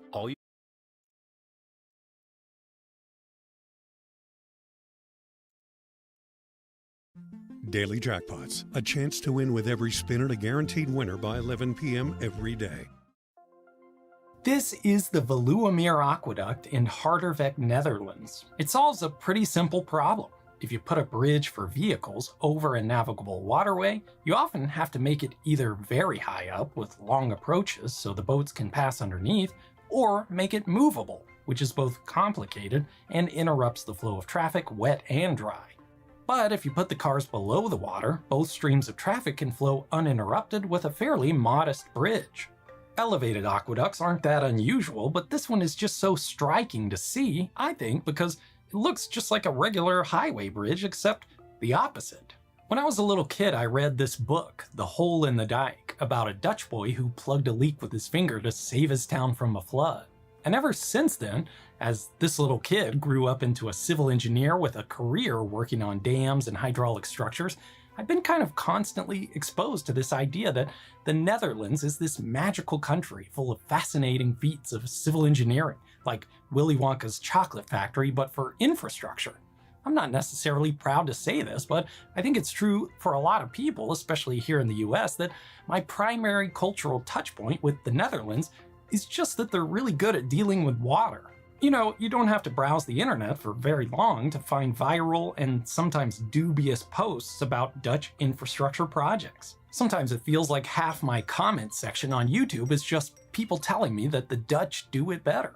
I am naturally skeptical of things that seem larger than life, especially when it comes to engineering, and without context, I think it's hard to separate myth from facts. This TikTok video being a myth, by the way, here's the actual scale of a cruise ship compared to the aqueduct. So let's take a look at a few of these projects and find out if the Dutch really have the rest of the world outclassed when it comes to waterworks. And I'll do my best to pronounce the Dutch words right too. Ik ben Grady and dit is practical engineering.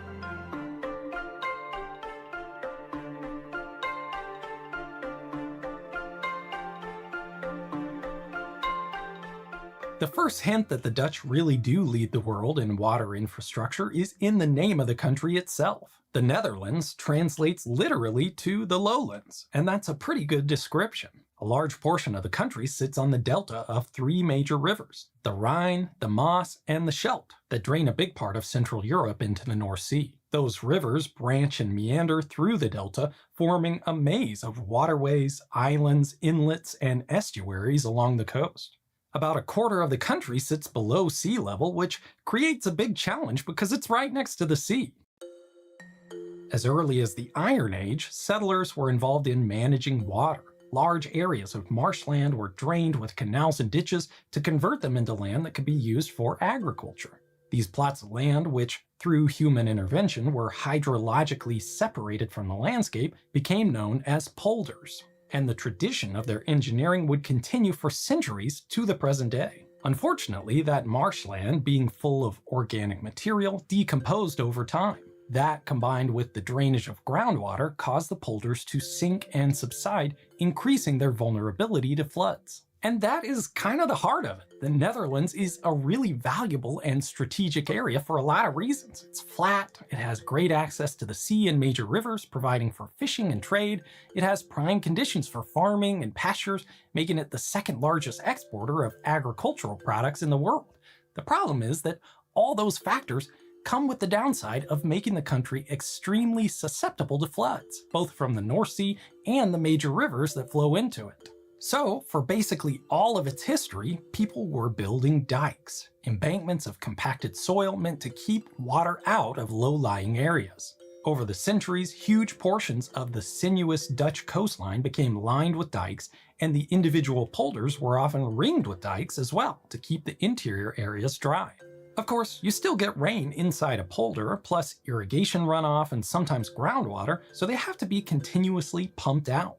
And before the widespread use of electric motors and combustion engines, the Dutch used the source of power they are famous for, the wind. Windmills, or more accurately wind pumps since they weren't milling anything in this context, could be used to turn paddle wheels or Archimedes screws to move water up and over dikes, keeping canals and ditches within the polders from overflowing. Over time, poldering dryish land, the Dutch realized they could use exactly the same technique to reclaim land from lakes. Typically, land reclamation is done by using fill, soil and rock brought in from elsewhere to raise the area above the water. But it's not the only way to do it, and it's not that useful if you want to use that area for agriculture, since the good soil is under the fill. Another option is to enclose an area below the water level and then just get rid of the water. And this way you can create arable land just for the cost of a dike and a pump. If you love cheese, you might be interested to learn that one of the first polders in the Netherlands reclaimed from a lake was Beemster. The soil of the ancient marsh provides a unique flavor of the famous Beemster cheese. One glaring issue with reclaiming land by drawing down the water instead of building up is that the low-lying polders are still vulnerable to floods. In 1916, a huge storm in the North Sea coincided with high flows in several rivers, flooding the Zuiderzee, a large, shallow bay between North Holland and Friesland. The flood broke through several of the dikes, leading to catastrophic damage and casualties. Although the idea had been in discussions for years, the event provided the impetus for what would become one of the grandest hydraulic engineering projects in the world. One of the major issues with the Zuiderzee flooding from a surge in the level of the North Sea is the sheer length of coastline that has to be protected. Building adequately large and strong enough dikes to protect it all would be prohibitively expensive and just plain unrealistic. So Dutch engineers devised a deceptively simple solution. Just shorten the coastline. If the effective coast of the Zuider Zee could be substantially shorter, resources could go a lot further toward protecting the area against floods, so that's just what they did. Between the late 1920s and the early 1930s, a 20-mile or 32-kilometer dam and causeway called the Afsluitdijk was built across the Zuider Zee, cutting it off from the North Sea. Construction spread outward from 4 points, the coasts on either side and 2 small artificial islands built specifically for the project. The original dam was built from stones, sand, glacial till, stabilizing mattresses of brushwood, and thousands upon thousands of hand-laid cobblestones. Cutting off the Zuider Zee from the ocean turned it into a large and ultimately freshwater lake called the IJsselmeer, named for the river that empties into it. But that inflow is an engineering challenge. Without a way for it to reach the sea, the lake would just overflow. I'm here to sell you something. In a way that we think is cool. But what's cool to you is being unapologetically you and playing on your own terms. Because at this online casino, you play you.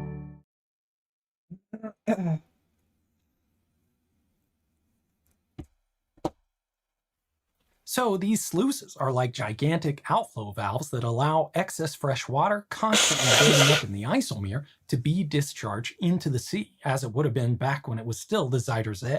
The sluices, which are titanic hydraulic engineering structures themselves, typically use gravity to drain water during low tide. When that passive discharge isn't enough, new high-volume pumps can be used to make sure the level of the IJsselmeer stays within the ideal range. Over the last few years, the Afsluitdijk has been undergoing a major facelift. With sea levels rising and the frequency of extreme weather events rising with it, the Dutch have completed a major overhaul, raising the crest of the dam by about 2 meters, adding thousands of huge concrete blocks to break waves and strengthen the structure. The larger blocks that are always in contact with the sea are truly gigantic, over 70,000 of them weighing 6.5 metric tons each. The project also included upgrades to the lock complexes and sluices, and the highway that runs along the top is also getting upgrades, including, in true Dutch fashion, the bike lanes too.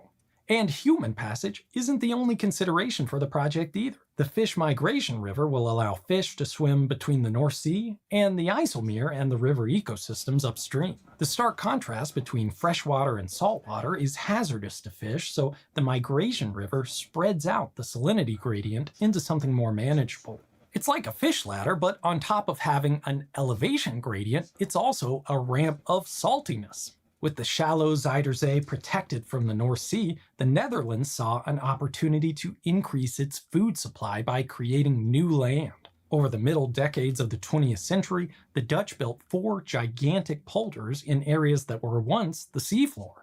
These polders were built using the same principles as before, just with scaled-up 20th century technology. There are even examples of our old friends, Archimedes screws being used, albeit with modern electric motors. Veringermeer and Noordoostpolder were built first, but the Dutch faced a problem. With such large areas of land dried up, the groundwater in adjacent areas flowed out and into the polders, causing subsidence and loss of freshwater needed for agriculture. The following polders, a pair of adjacent tracts called Eastern and Southern Flevoland, avoided this by retaining a small series of connected lakes. These bordering lakes keep the polders hydrologically isolated from the mainland, and this is also where you'll find the Veluwemeer Aqueduct. The later 3 polders became Flevoland, a totally new province of dry land reclaimed from the sea. A succession of carefully selected crops were grown to rehabilitate the salty soil, making it fertile enough to farm. All you need to do to see how well it worked is to look at these aerial photos of all the farmland in Flevoland. There were plans for a 5th polder called Markervaard, and a huge dike was actually constructed for it. Hang-ups going as far back as the German occupation of the Netherlands in the Second World War to later environmental concerns stopped the polder from being completed. The dike did create another freshwater reservoir, the Markermeer, and only recently an artificial archipelago called the Markervaden was built as a nature conservation project and host to migratory birds, fish, and ecotourists alike. Even as the Zuider Zee works protected part of the Netherlands, many parts of the country were still facing threats from flooding. In the winter of 1953, an enormous storm in the North Sea raised a major storm surge, crashing into the delta, causing floodwaters to overwhelm much of the already existing and extensive flood control structures of the Netherlands. A staggering 9% of all the farmland in the whole country was flooded. 187,000 farm animals drowned, nearly 50,000 buildings were damaged or destroyed, and over 1,800 people perished. It was one of the worst disasters in the history of the country. Just as with the Zuiderzee, the extraordinary length of the coastline of this area meant that adequately strengthening all the dikes in response to the storm wasn't feasible. So an incredibly intricate plan called the Deltawerken, or Delta Works, was put into motion to effectively shorten the coastline with a series of 14 major engineering projects, including dams, dikes, locks, sluices, and more. Unlike with the Zuiderzee works, fully enclosing the area and cutting off the sea wasn't an option. Firstly, the Rhine and the Maas have gigantic flows. The Rhine is one of the largest rivers in Europe, and that can't just be walled off. There are also concerns about environmental impacts and ensuring the easy movement of the huge amount of shipping that uses this waterway. So many of these structures have to be functionally non-existent until they're needed. The resulting projects, along with the Zuiderzee works, have shortened the Dutch coast by more than half since the 19th century. These feats are so impressive they're on the American Society of Civil Engineering's list of wonders of the modern world, and it's easy to see why when you take a look. This is the Oosterscheldekering, the largest of all the delta works. It was initially designed to be a closed dam, similar in some ways to the Afsluitdijk. If constructed as initially conceived, it would create another large freshwater lake. But by the time it was under construction in the 1970s, environmental impacts were much more appreciated than they were in the 20s and 30s. So the dam was designed to include huge sluice gates to allow massive tidal flows during normal conditions while retaining the ability to fully close off the inland portion of the delta from the sea during storm conditions. The Oosterscheldekering comprises 2 artificial islands and 3 storm surge barrier dams connecting them. The larger of the islands also contains a lock, allowing for ships to pass through. The floodgates are staggering in scale. There are 62 steel doors, each 138 feet or 42 meters wide, and weighing up to 480 metric tons. Even the piers between them were a monumental effort. They were built off-site, maneuvered into place with custom-built ships, then filled with sand and rock to sink them into place. Special ships also had to compact the seabed with vibration before placing the pillars. Another notable structure in the Delta Works is the Stormvloedkering Hollandse IJssel, a storm surge barrier protecting Europe's largest seaport. The project has it all: a lock to allow for the passage of ships, a bridge for road traffic with a fixed truss and a movable bascule portion crossing the lock, and 2 gigantic movable storm surge barriers crossing the main sluice. Each of these barriers is strengthened by a truss arch which makes them look like sideways bridges when viewed from above. And then there's the Maaslandkering. This is probably the most impressive storm surge barrier on the planet. Those TikToks showing out-of-scale cruise ships crossing the Veluwemeer should have just shown actual gigantic ships cruising through this huge ship canal safeguarded by the Maaslandkering. It's hard to communicate the scale of the 2 gates. They're considered one of the largest moving structures on Earth, and moving them is a process. The gates normally sit in dry docks. When it's time to close them, the dry docks are flooded and the hollow gates float in place. Then they're pivoted around gigantic ball and socket joints at the end of each truss arm. Made to melt the one you love this Valentine's Day. Each door is 690 feet or 210 meters wide, and once in place they're flooded with water so they sink to the bottom, completely blocking even the fiercest storm surge. In the event the doors remain closed long enough for the flow of the Rhine to build up dangerously high on the inland side, they can be partially floated, allowing for excess river water to run out to sea. Since its completion in 1997, aside from annual testing, the Maaslandkering has only been closed twice, once in 2007 and again in 2023. And to me, that tells the story of Dutch waterworks more than anything else. It's all a huge exercise in cost-benefit analysis. Look at 2 alternate realities, one where the Delta works weren't built and one where they were, and then just compare the costs. In one case, the costs are human lives, property damage, agricultural losses from saltwater, and all the disaster relief efforts associated with, so far at least, just 2 big storms. And in the other case, the costs are associated with designing, building, and maintaining an infrastructure program that rivals anything else on the globe. The question is simple. Which one costs more? Look at many other places around the world, and the answer would probably be the Delta Works. Just the capital cost was around $13 billion, and that doesn't include the operation and maintenance or environmental impacts of such massive projects. But in the Netherlands, where a quarter of the country sits below sea level, it's a fraction of the cost of inaction.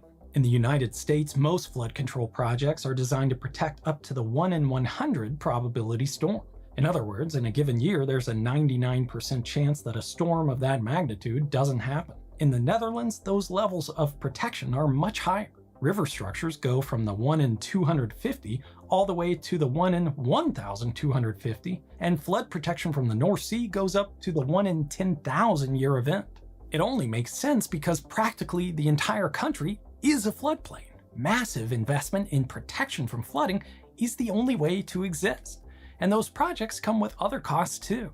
The Zuiderzee works cost the entire area's fishing industry their livelihoods, and some consider converting such a large estuary into a freshwater lake one of the country's greatest ecological disasters. So there are no easy answers, and the Netherlands' battle against the sea will never really be over. Major waterworks are just the reality of the country, and they keep evolving their methods. One example is the Room for Rivers program, which is restoring the natural floodplain along rivers in the delta. Another is the Sand Engine, an innovative beach nourishment project that relies on natural shoreline processes to distribute sand along the coast. The Dutch government expects the North Sea to rise 1 to 2 meters, or 3 to 7 feet by the end of the century, meaning they'll have to spend upwards of $150 billion just to maintain the current level of protection. That sounds like a staggering cost, and it is, but consider this. That investment in protection for a major part of the country over 3/4 of a century.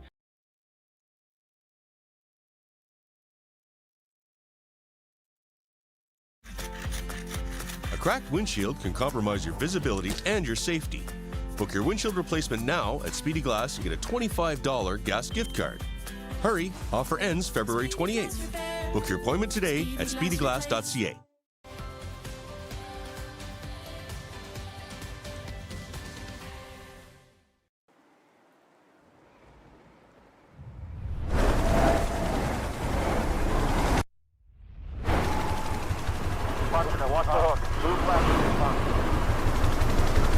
Plane found in the mountains north of Tonopah could belong to a missing pilot. Michael Martin went missing after taking off from the North Las Vegas airport on January 2nd. His plane vanished and stopped transmitting its location. Imagine a family whose husband and father just vanishes into thin air. He left out of North Las Vegas airport and then never made it back. Well, that's exactly what happened with Michael Martin of Las Vegas, Nevada. He jumped in his small single-engine Piper airplane and went for a flight without telling anybody. No one knew he was in the air that day. Michael's family grew concerned enough that they reported him missing to local authorities. When we hadn't heard from Dad in a while, we had filed missing persons. That missing person report kicked off a massive search of all the terrain in and around Tonopah, Nevada, and Mount Jefferson. The search consisted of aerial assets, ground crews, and people from all over the country doing whatever they could to help his family find their missing father. The phone calls came in from the U.S. Air Force. The sheriff's office is hoping to get some help from the National Guard. So we've gotten good news.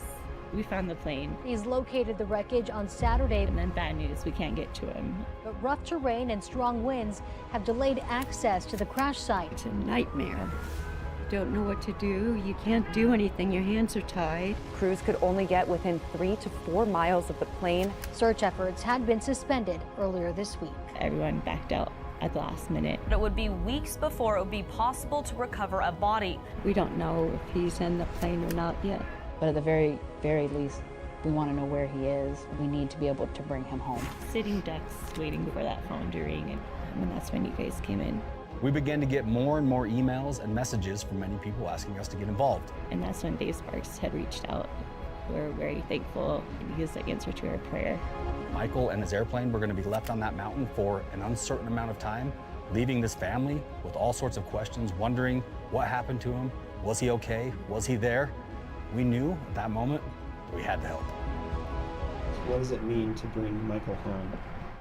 Everything. We've been married 40 years, and I'm going to miss him.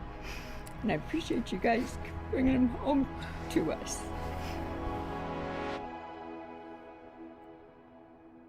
So once I made the decision that we were going to jump in and help this family, I got a hold of Michael's daughter, Katie, and got all the information we could regarding what had happened, where he was, what the exact location was, and what were the challenges that all of the existing rescue crews and search parties had encountered. And once we got their approval, we jumped into action.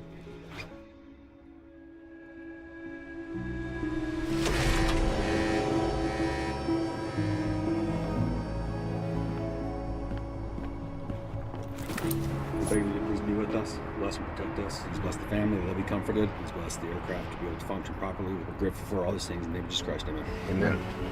Thanks, buddy.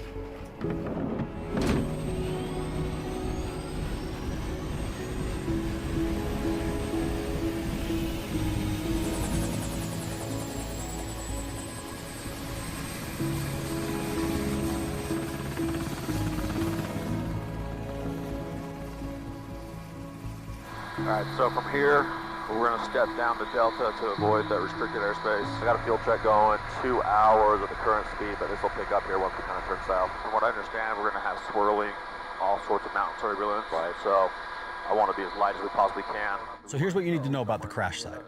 It sits at about 11,300 feet on the top of Mount Jefferson, Nevada. Mount Jefferson is an extremely rugged mountain range with lots of sheer cliffs and extremely difficult to access by foot and pretty much impossible to access by ground vehicles. So the only way to get to this plane is by air. The higher you get above sea level, the more power you need to be able to accomplish a mission. This is why I believed my UH-60 Blackhawk was pretty much the only aircraft capable of completing this mission for the family.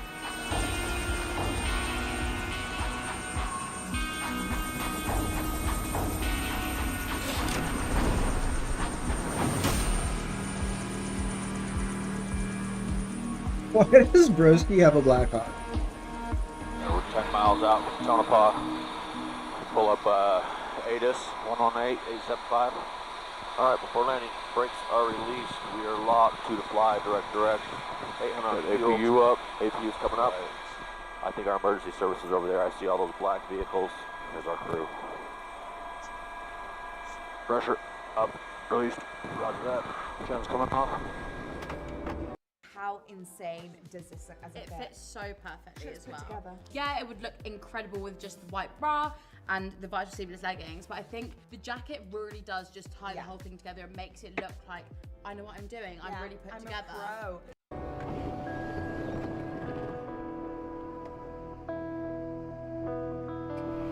Morning. Scott Lewis. It's nice to see you. This is Sheriff McGill. Sheriff, how are you? The plan was we needed to get ground crew down to the airplane to assess the situation and figure out whether or not Michael was actually in the plane. We knew that the likelihood of anybody surviving was very slim to none, but we knew that we also had to check. We are securing all of our equipment that we are going to need once we get on the ground. Make sure it doesn't come loose on us. The plan we came up with consisted of having our friend Brett and Leif, Diesel Dave, and our camera guy Eric rappel out of the helicopter to be able to access the crash site because it was basically on the side of a cliff, and from what we saw in the pictures, the only way to access was to essentially rappel in. So what they're saying is minimum temperature is 11 to 14 degrees, winds out of the northwest up to 18 to 20 this afternoon with gusts near 30. So wind definitely going to be a factor for you guys there. I think we're at about 6,000 foot elevation and a little breezy. Well, we're headed up there to 11,000 foot elevation with about 15-20 mile an hour winds. And I'm going to be flying with my door off. I'm flying left seat today, I'll show you. The reason for that is because this is the seat that I typically fly in, but when you're hauling an external load, you need to be able to see the load. And so I'll have the door off over here, and then I will basically be leaning my body outside the helicopter to be able to see the whole load. That's why we're gonna pull the door off. So it's gonna be a little bit chilly. That's why we're gonna be all layered up.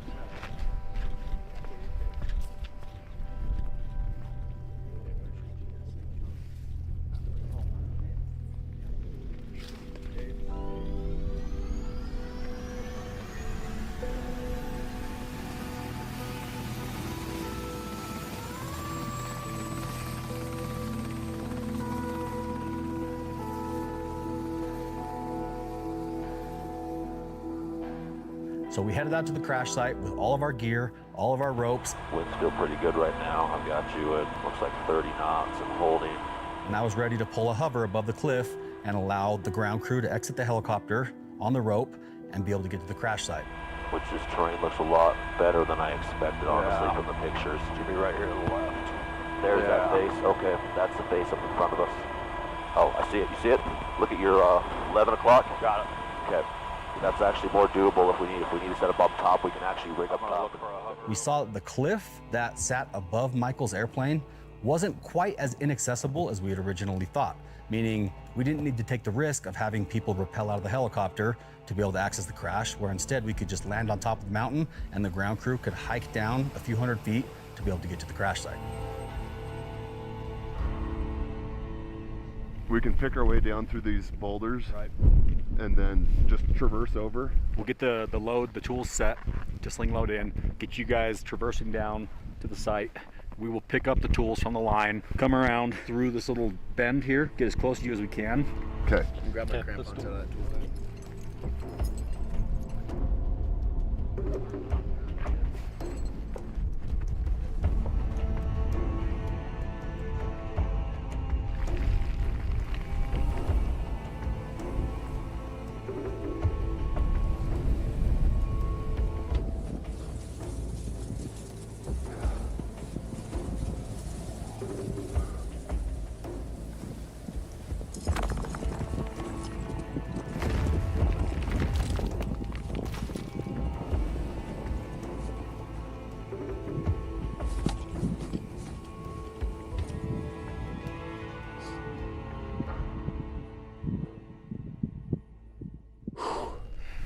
We hiked down the ridge and we've made it to Mike's airplane.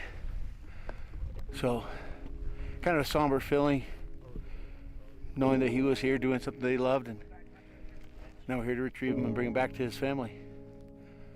It's a pretty gnarly cliff face in a really pretty cool canyon, cool pocket right here, but now we gotta figure out how we're gonna get it out.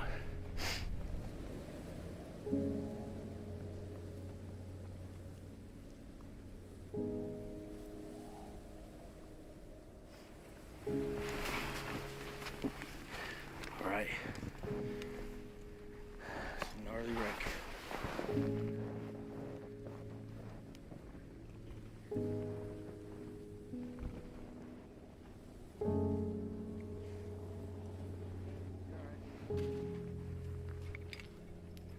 We prepared all of our rescue equipment, rigging, straps, and supplies into one bundle, which I then picked up with the helicopter. All right, generator's coming on. Nice and slow. Torque's 57, 56. I'll be calling it out for you. 75, 55, 56. Nice and easy. Small movements. Okay, load is up. Okay. Load is up. Load is looking good. Speed is 30. We'll just kind of keep that climbing about 200 feet per minute. But looking good. TGT is good. 50% torque. Engines are good. Okay. All right. Proceed to the site. He hovered right over us, but I'll put your goggles back on. He's about 200 yards out that way. All right, the big issue we're going to have here is because we're facing into the wind is our tail rotor and the cliff behind us. Hook in arm. Slowly working it and holding steady. Your PSI is looking good. Slow down, we'll get our hover. Alright, I'm out right. We're about on top of them. Okay. I have eyes on them.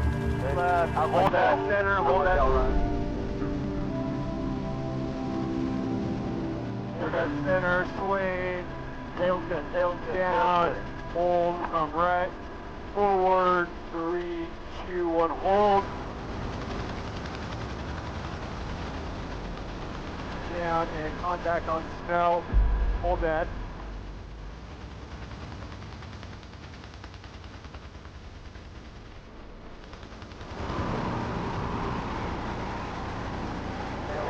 And slack is free. I'm let go.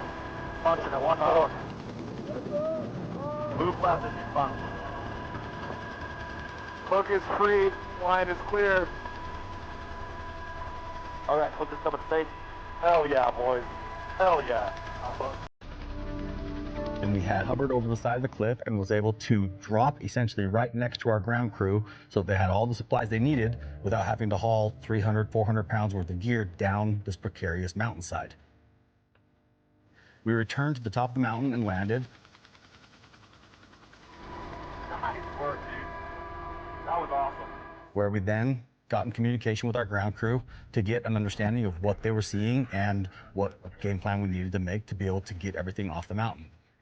It's a nice idea. Perfectly packed lunches, giving every ride, entertaining every weekend. But is it the right idea if we're all running on empty? No one can be number one without taking care of number one first. Feed what nourishes you. Dempster's.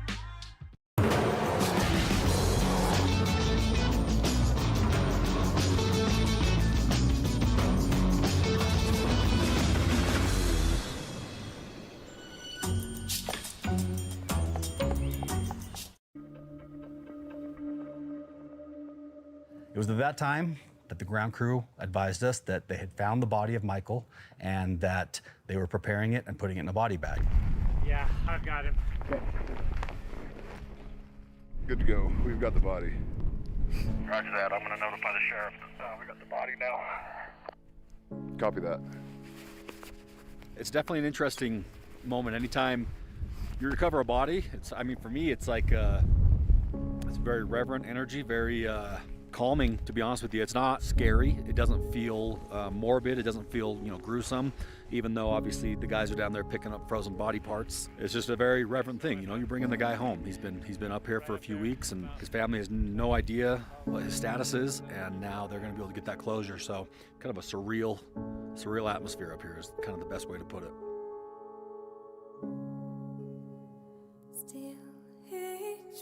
He was a self-made man. If he wanted to learn something, he did. He was very brilliant. Great father-in-law. He welcomed me into the family like I was his own. Treated me that way since day one. So He would fly cancer patients and burn victims anywhere they needed to go. He loved riding his motorcycle and flying, kayaking. He was an outdoorsy man. From being a handyman, so he'd read something, he'll build it. Never knew what he was going to do next. Always kept us on the edge of our seat. Always had something new he was working on. 6 grandchildren and 1 great-grandchild, so we'll keep his memory alive for them. 1, 2, 3.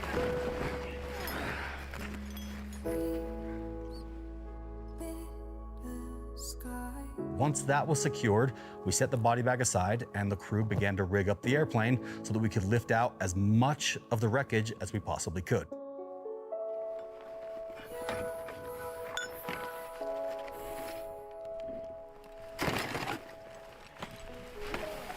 After about 2 hours of rigging and prepping, our ground crew radioed us to let us know that the load was ready to be lifted.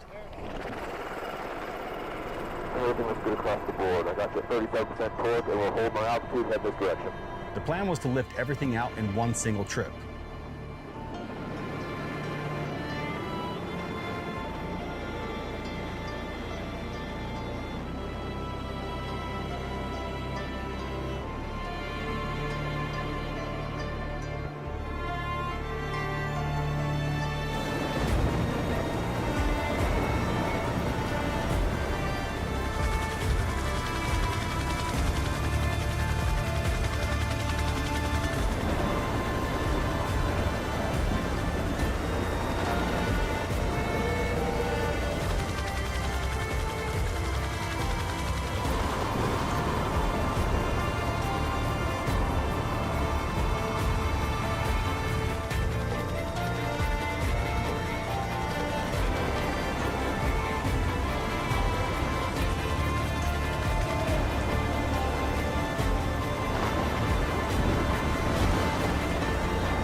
reason we got involved with this recovery was due to the fact that the family had completely run out of options.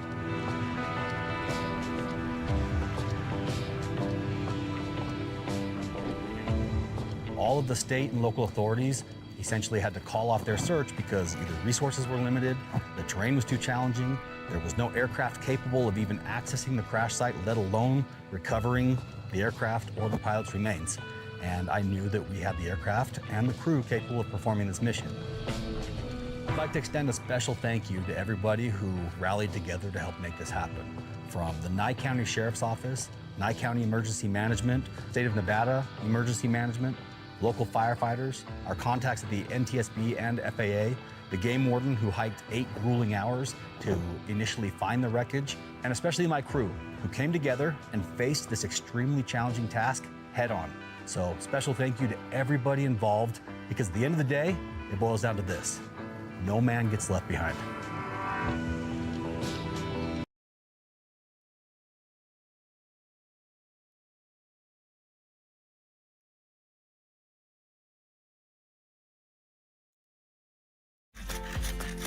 A cracked windshield can compromise your visibility and your safety. Book your windshield replacement now at Speedy Glass and get a $25 gas gift card. Hurry, offer ends February 28th. Book your appointment today at speedyglass.ca.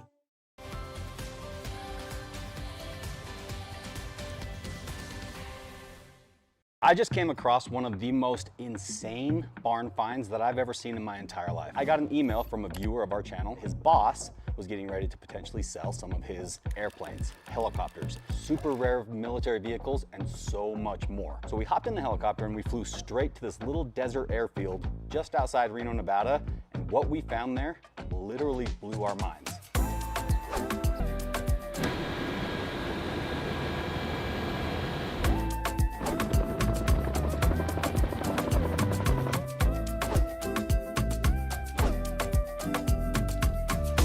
Having us. Oh, thank you for coming here. Yeah, it's beautiful. You got quite the selection. Well, the best stuff's inside and everything and stashed everywhere. Always is. You don't mind if we film? No, as okay. long as you don't. There we go. Blur the face. He's on the FBI's most wanted list. You know, I don't know who's after me this week. Yeah, never ends, right? IRS, OSHA. You got all the same friends that I do. We had a Trump rally 3 years ago. Mm-hmm. Oh, cool. On Saturday. Monday I had a OSHA inspection. Of course, yeah. And then an IRS audit a few months later. Meet my new friend Rick, a legendary collector who spent over 40 years buying and selling civilian and military aircraft for his personal museum collection. How long you been here? Since '86.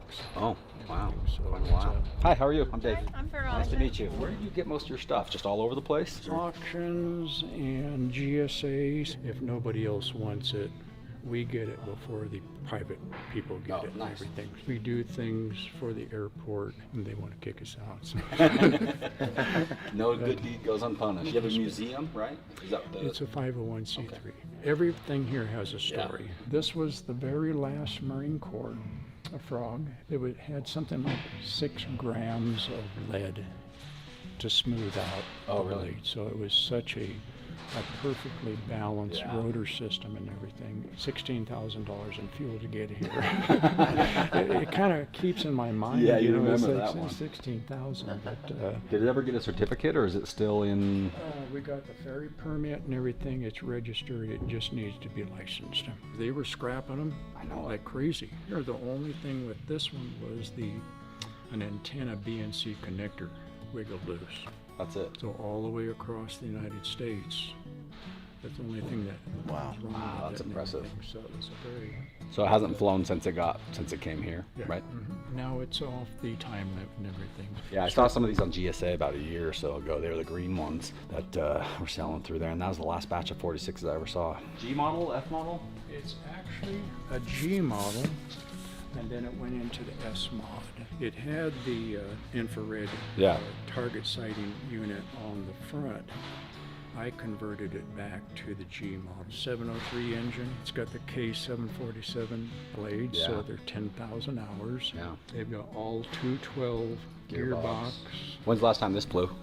About 3 years ago. 3 years. This is one of the few that have still the The curved The curved windows. All the others are the modernized F's and P's and things like that. I think there's only about 3 of them left. Really? Yeah, you don't see the curved windows. It's got cool.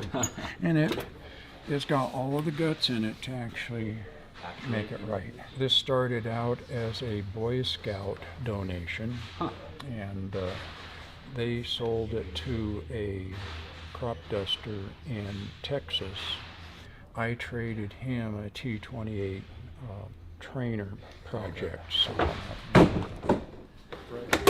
This is so awesome. This is one of the most iconic helicopters ever. This is the AH-1 Cobra, predecessor to the Apache, which is the Army's latest and greatest attack helicopter. It's basically a Huey that they made really skinny, made the blades much bigger for much more lift, and it's designed to literally just carry a couple of guys and a bunch of weapons, whereas the Huey is designed to carry a bunch of guys and maybe a couple of weapons. All this stuff is demilled, which means it's no longer functional. It's not a functioning weapon. It's just kind of the housing of what's left. It's also got the fake machine guns on the front on the actual turret mount. The pilot actually flies from the back seat and the gunner sits up front. And from what I understood, they only had controls in the rear, but this one apparently has a side control for the front, because I thought that the trainer models, I don't know, I'm not 100% sure, not that familiar with the controls on these things, but from what I understood, you can only fly them from the back seat, but this one has controls front and rear, which is what the trainer models have. It's a freaking Cobra with the canisters and everything on it. Like, this is a cool machine. I'm gonna climb up that back side. Now, as Rick gets older, he's decided that it's time to downsize. With hundreds of vehicles and aircraft, he's out of space. And he's also decided that he'd rather spend his golden years relaxing and having fun rather than trying to manage this massive collection. Fun fact, Rick is actually a direct descendant of Mark Twain. Yeah, like the Mark Twain, one of the most famous authors of all time. And the best part is, when you compare pictures, they even look like each other when he was younger. His collection is his life's work, and he literally knows every single detail about each item in his collection. Over the years, he's acquired these treasures from government auctions, private sellers, and other secret sources that he doesn't really want to share. This right here is a CH-46 Sea Knight, aka the Frog. It's like a baby Chinook. And when I say baby Chinook, it's really, I thought they were way smaller. It's not that much smaller. I mean, it is definitely smaller. Chinooks are big, big helicopters. This is the identical, like, as far as the rotor system and the controls and all that stuff goes. This is what the Marines loved for all their offshore stuff, because it was super nimble, has the ability to pick up about 6,000 pounds, put like 20 troops in here, and they're fast. Believe it or not, Chinooks are actually faster than my Blackhawk. Ryan, who flew out here with us today, he was a Chinook pilot in the Army, and he's like, yeah, when we would fly, we would outrun the Blackhawks all day long. And I could see it. They run like, you're pushing them, they'll get up like 200 miles an hour. The Navy and the Marines commissioned this program, and anytime they build an aircraft, they start with the name of the aircraft, which is the CH-46, and then each new model, like each model year, rather than talking about what year it is, they talk about the model designation. So there's a 46A, 46B, 46, and so on. This basically is the latest and greatest. This was the last flying CH-46 Frog in the Marines. Like, there was one squadron left called HHM or HMM 774. HMM 774, that was the name of the squadron that had these, and they just retired them 6-7 years ago, and they replaced them with the V-22 Osprey, which is the tilt rotor. It's a wild, wild aircraft. You guys have always joked in the videos, like, hey, you need to get a Chinook, what's next? Like, joking. And I always thought it was kind of a joke too, because a Chinook is just a big commitment. Like, a CH-47 is the real Chinook. They're so big. They're just, it's like, you need a whole crew. And you probably need a whole crew for this thing too, but for some reason, since it's a little smaller, in my eyes, it's a little bit more manageable. So what I'm saying is I'm actually considering figuring out a way to maybe own this, maybe. Part of the crew reporting for duty. We got our crew. And our friend Rick here, the old timer, has been spending the last several years of his life collecting military equipment. So he's got everything from tanks, Humvees, old 5 tons, all the way up to Cobras and CH-46s. The goal is to see everything that he's got, get as much pictures, information, talk with him, learn more about it. And then I'm gonna spend the flight back home trying to figure out how to make sense of all this and what we can do. Some of this stuff could be purchased as an investment for resale. Some of it could be purchased to be used on the channel, search and rescues, recoveries. We haven't even got to this yet. Like, this is called the OB-10 Bronco. When the Raps score 10 threes, we all score. When the Raptors hit 10 threes in a game, you score a deal on the McDonald's app the next day. Check the app.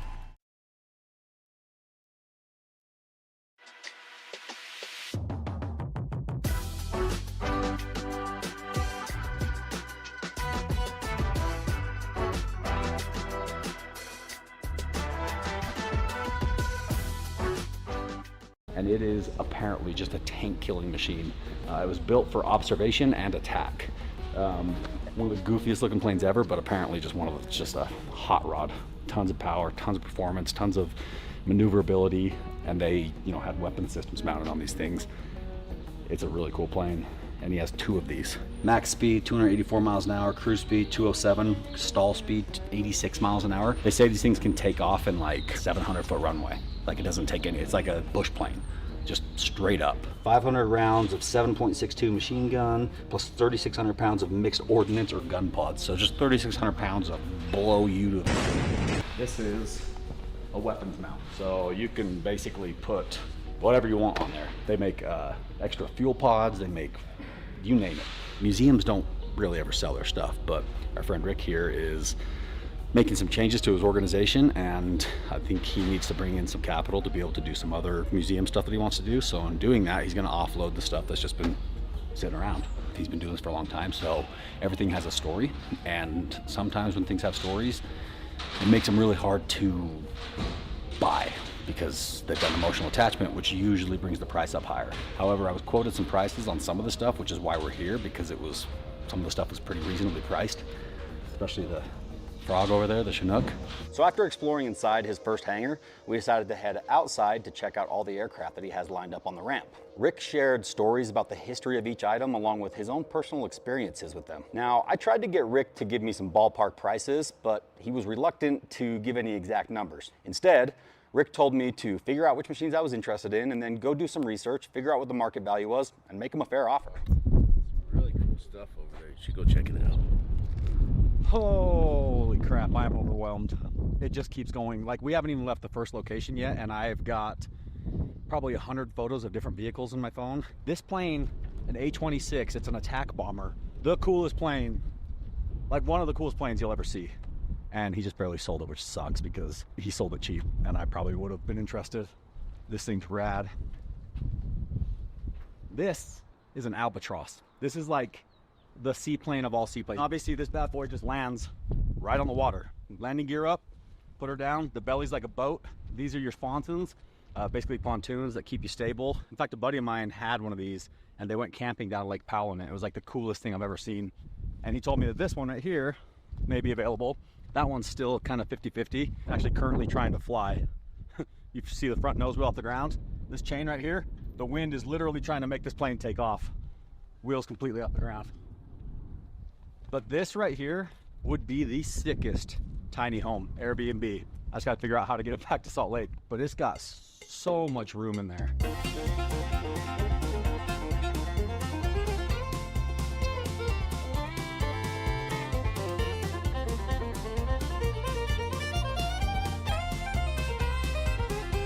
These are the rad old jets from the Air Force. Intake went through there, and the jet engine, that was the jet engine intake. It went through, like, the whole plane was basically a giant engine. This is a water bomb plane designed for firefighting. Oh yeah, you boys are finally here. Let's go. Hi, I'm Frank. I've been sitting here for 10 years. Please get me up in the sky. Please. That's what I imagine he talks like right there. Maybe a little more nasally because his nose is plugged. Hi, I'm Frank. Hi. He told us that he has multiple other locations, including one just down the road at another airfield that's jammed full of more vehicles and more aircraft. And he asked if we wanted to go check it out. And naturally, we said. Now we're headed over to one of those other yards, and we gotta make it fast because we're fighting daylight. We just landed at location number 2, and it's so windy that it's popping out.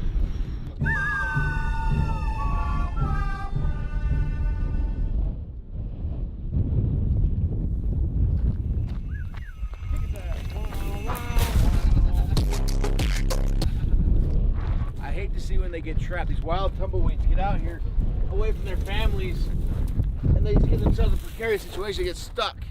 So you got to set them free. Let them roam the earth like they were built to roam. You don't have legs, then it's then you break your hip, and it's like a You don't have legs? Yep. Are they prosthetics? Yeah. Both of them? Yep. Really? Oh yeah. Rick, you get around like you got good legs. That's impressive. I do everything I used to do, just half speed. I can't believe how you got great balance. I would have guessed maybe you had bad knees. You're walking around like you got legs still. That's impressive. I try not to brag about it. Yeah, no, you do really well. The cool old Case Farm tractor. Is that an actual Army model? Yeah. This was my childhood truck. This is my family grew up in, yeah. There's a lot of treasures in here. A lot of really cool stuff. We just snuck into a giant toy box. By snuck in, he let us into his toy box. You don't have to air that part though. You got a Cessna Skymaster that flew over in Laos that actually he connected with the original pilot, and the pilot listed all the kills that he had from this plane. This is an observation plane. I've got launchers for it, no, that's what. So they did arm these. Oh yeah, they put smoke, and so it's got the gun sight that works, and we did put in some different radios. There's so much stuff. I guarantee you that one door panel or that little piece of glass, somebody spent their whole life trying to find to restore their plane, and he's got like all the hard to find stuff right here. So this is definitely a gold mine for the right buyer. But everything here is definitely a project. There's some stuff that's like pretty much ready to go, but still most of the stuff has been sitting. But it's indoors, it's in the desert, so no humidity, no rust, none of that stuff. This is the best place you could possibly store stuff, is in the Nevada desert. Steering wheels at an angle. Yeah, it's kind of crazy, huh? Yeah, it's got high and low. All-wheel drive with portals. Half ton. It's got portals on it? Yeah. Like a little Humvee? Yeah. Yeah, I could do a lot of good yard work with this thing. Oh, yeah. And I could just load toys on the back and take them to the dump.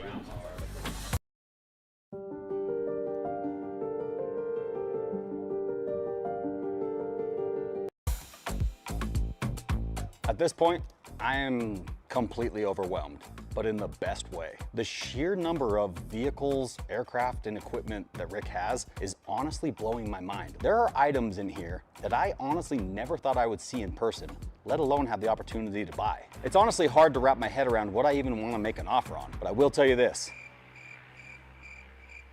Which of these items caught your attention the most? What do you want to see us buy, build, restore? You tell us. This is a community deal. It's not just me putting on a show for you guys. It's all of us working together to track down really cool stuff and save it from being lost forever. Drop a comment below. Let me know which one of these vehicles you'd like to see on the channel, and also just let me know which out of the whole collection you would choose for yourself, because I genuinely want to know. I'm heading home with tons of info and pictures so that I can, put together some offers for Rick on the pieces that really stand out to me. Huge shout out to Rick and Josh for taking the time to, hang out with us and show us around and let us see this incredible collection firsthand. Cross your fingers. Maybe we'll be able to make a deal and you guys will see more of this stuff soon. Found a pile of gold in here. If you had to fly one out of here right now, if all of a sudden zombies attacking, you had to jump in one, which one are you going to jump into? All I want is that shirt. Sweet shirt, huh? Thank you, guys. Thank you, Rick. We appreciate you, sir. Thank you. We'll be in touch with you soon. Thank you very much. my Thank man, you. sir. And like I say, I promise to watch and subscribe to your thing now that I know you and everything. It's safe to say that I am completely overwhelmed by what I've seen here today. We didn't even have time to make it to the third yard. If you guys know of somebody who has cool stuff that they need to get rid of or whatever it is, hit us up, info@heavydusparks.com, and we may just come visit you. I will tell you that some of the stuff is going to become available that if you guys wanted access to it, I will work on figuring out a way to get you the contact information so you can reach out and buy some of the stuff directly, because Rick is liquidating pretty much everything he's got here just because he's ready to kind of downsize and focus on just enjoying life. He's had his fun with this stuff is what he tells us. So very cool guy, and hopefully you guys enjoyed. So now we're going to get back to Salt Lake. What a cool dude. You know who else is cool? You. Stay cool.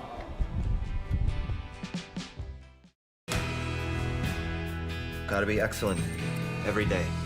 If it's not perfect, it doesn't go out.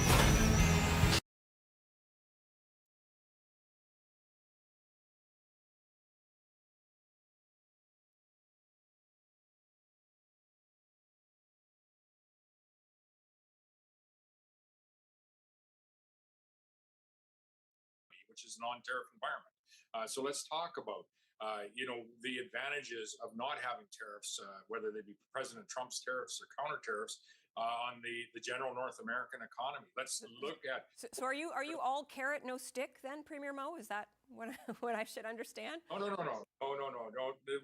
we you know, have the discussions about some targeted tariffs, those very much are a stick. Okay. But they're they're not broad blanket tariffs, which are harmful to everyone. Okay. You're not just going to Washington, D.C., you're also headed to Mexico. We know things have been a bit awkward, perhaps a bit tense between Canada and Mexico. I'm thinking particularly when Ontario's Doug Ford talked about essentially cutting Mexico out of NAFTA. How touchy is the relationship right now, would you say? Well, I think there's always sensitivities in any relationship. Mexico is a significant market for Saskatchewan. We do over $1 billion of exports to Mexico, and they are, you know, a valued trading partner. That's why we have a provincial. The Volvo A60 is the largest articulated hauler in the world. It can effortlessly transport up to 55 metric tons of cargo, bringing its total weight up to nearly 100 metric tons. The XXL dump truck is built in Bras in southern Sweden. The A60 is the biggest vehicle produced in this factory, with only a few parts fitted by hand. It needs a crane. Most things with the A60 need a crane.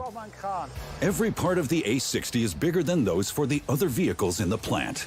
Even the huge tires were specially designed for the A60. The factory had to be converted for the hauler.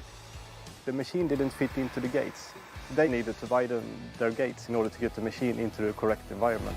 At the Bras facility, around 550 workers produce 6 different hauler models. Every hour, 2 finished trucks leave the assembly line. And once the dump trucks are in action, there's not much that can stop them. They're hardcore vehicles, practically indestructible.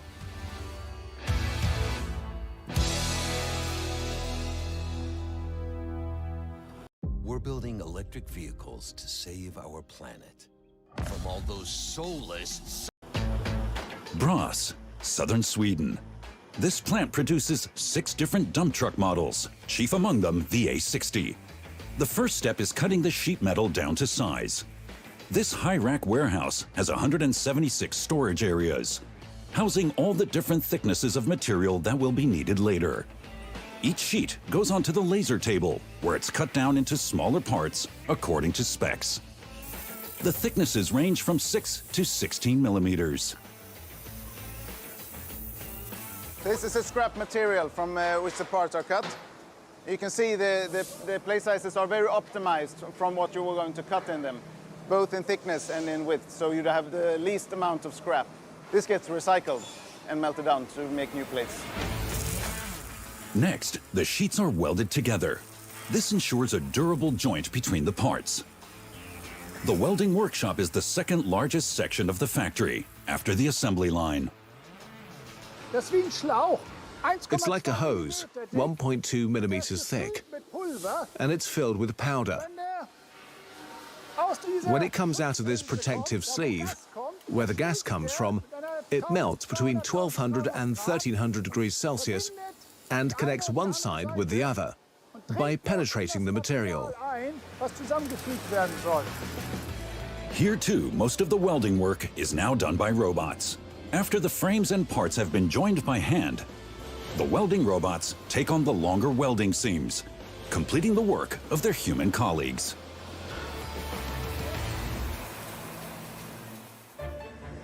The A60 is usually used in mines and quarries.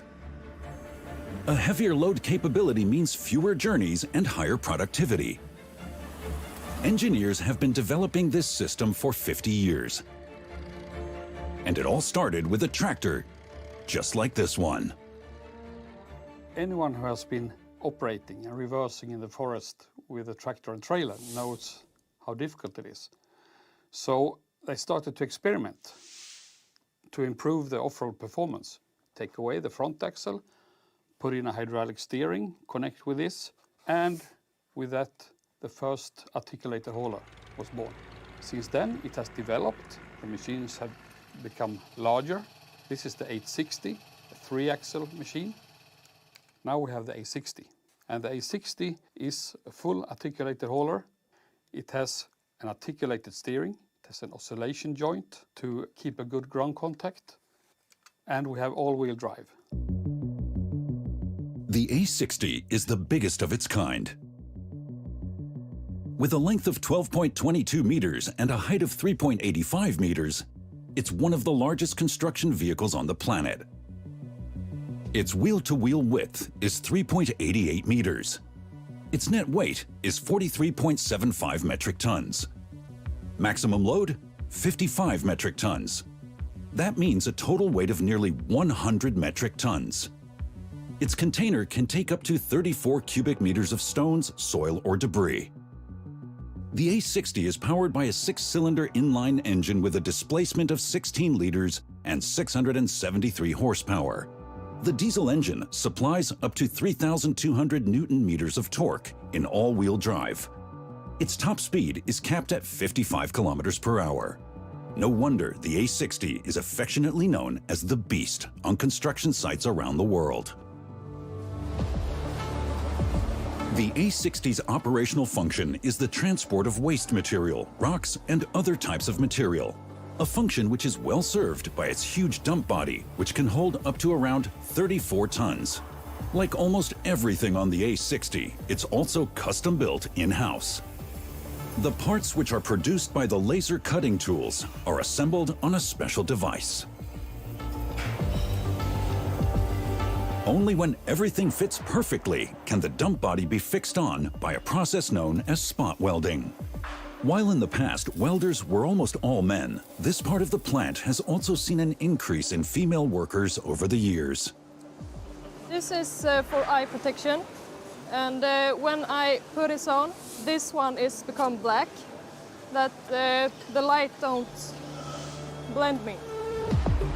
In addition to the headgear, everyone in the welding shop must wear a breathing apparatus to ensure they are supplied with enough fresh air when working.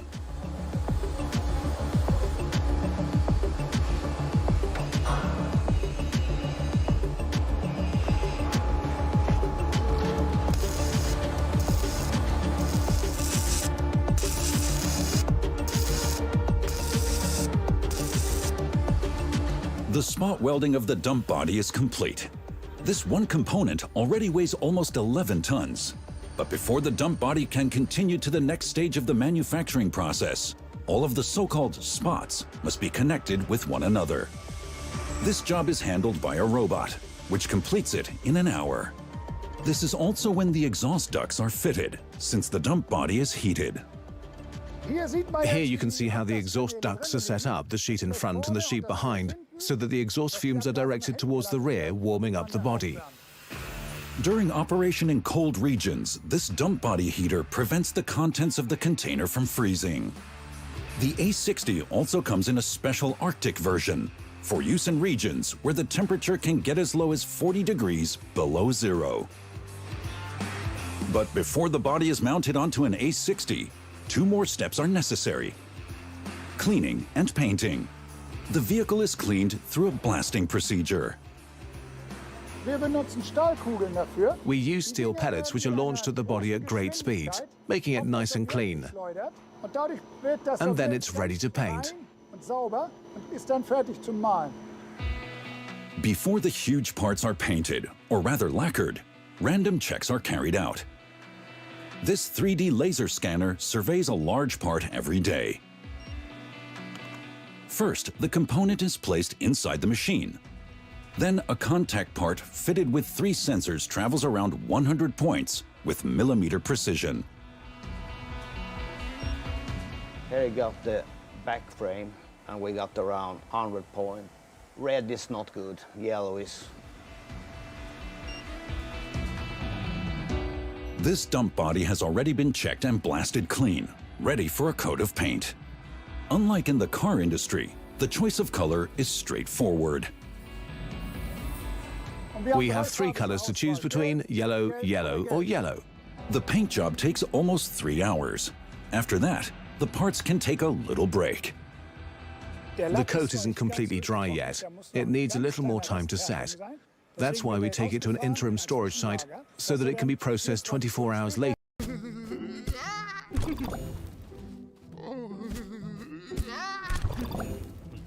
later at the assembly line. This A60 front frame has dried and is now starting its journey on the assembly line. First, the articulated joint is attached, which will later connect the front of the vehicle with the rear. The holes in the frame are first heated to 150 degrees Celsius using these heating bolts. This makes them a little wider. 15 minutes later, an employee takes the heating bolts back off. Now it's time for the huge articulated joint, whose bore holes have also been heated up. This is a lot of weight. This is about 600 kilograms. So you have to be very careful when you do this. The frame and joint are now fused together, held in place by steel bolts that have been stored in a freezer. This is for the A40 machines, and this is for the A60 machines. And they're a little bit bigger, you know. The freezing cold bolt is now placed into the preheated bore holes, and it goes in without a hitch. There you go. That's why we heat them up. They just slide down there. Now, the front frame is given an identity. Its chassis number is stamped on. It then continues on its journey until it's eventually joined with the rear frame, which is passed through a separate assembly line. First, employees insert the transfer case into the front frame. Then come the two steering cylinders.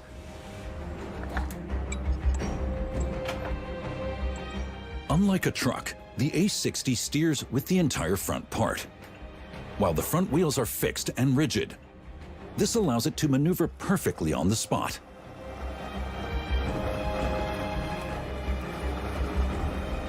Two hydraulic pumps are installed for this purpose. Normal steering systems, such as in a truck or a car, would buckle under these heavy loads on rough terrain. The small bolts that are fitted here are also straight out of the deep freeze.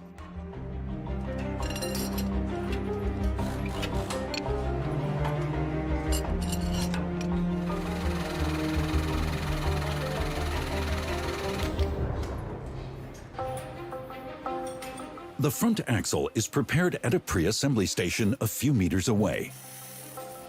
The next step will be attaching the axle to the front frame. But before that, the huge brackets must be mounted so that the shock absorbers can be fitted. Suspension cylinders like these are almost 1.2 meters long and weigh 105 kilograms. None of these parts can be moved manually anymore, but that's intentional.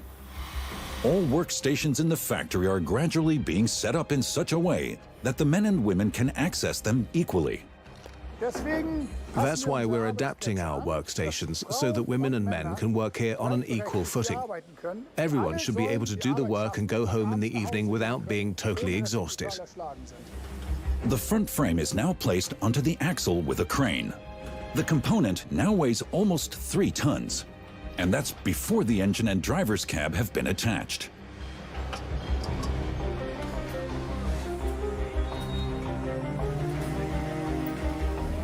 The next part to join the front frame is the engine. Known as an inline-6 engine, it has a displacement of 16 liters and around 673 horsepower. The power unit and transmission weigh around 3.2 tons and are placed onto the frame from above using a lifting crane. Change of location. The Skovda engine plant is located around 200 kilometers further north and has been producing engines since 1868. This huge site hosts almost 3,000 employees working across its 265,000 square meters. The center of everything is the foundry. This is where the world-famous Swedish steel is cast. This is chips from our machining department. We take care of it again. We clean it, and we melt it again. We take care of all our own chips here. The steel is melted in these crucibles. There are always 2 crucibles heated up. This one is currently holding 20 tons of liquid steel. The slag is removed again and again. That's the dirt that settles on top. The temperature is constantly set just below 1,500 degrees Celsius. Then, a so-called additive, whose exact composition is kept a secret, is poured in to refine the steel. Then, the men remove around 1 ton of steel at a time. Small amounts to ensure the crucible always stays at the right temperature. Meanwhile, the molds have been prepared. Known as dies, they're made up of a mixture of very fine quartz sand and glue. The hot steel for the engine's cylinder heads is poured into these molds in just a few minutes. Each die has a left and a right side, which are put together. The steel then flows into the gaps and cools down. Next, the dies are crushed and reused as quartz sand. 40 dies are filled with 1 ton of steel. It's chilling there inside 90 minutes before we drop it on the carrier who take it down for us. And then you have new products coming in. The cylinder heads have now cooled down and are lined up ready for the next steps of the production process, most of which will be carried out automatically. To this end, robots bring the cylinder heads from one milling machine to the next. All the surfaces are processed, the ducts drilled, and the corners milled off. This machine does the drilling from one side to the other to meet up in the middle, and it's the fuel gången. Each part is sprayed thoroughly with a liquid.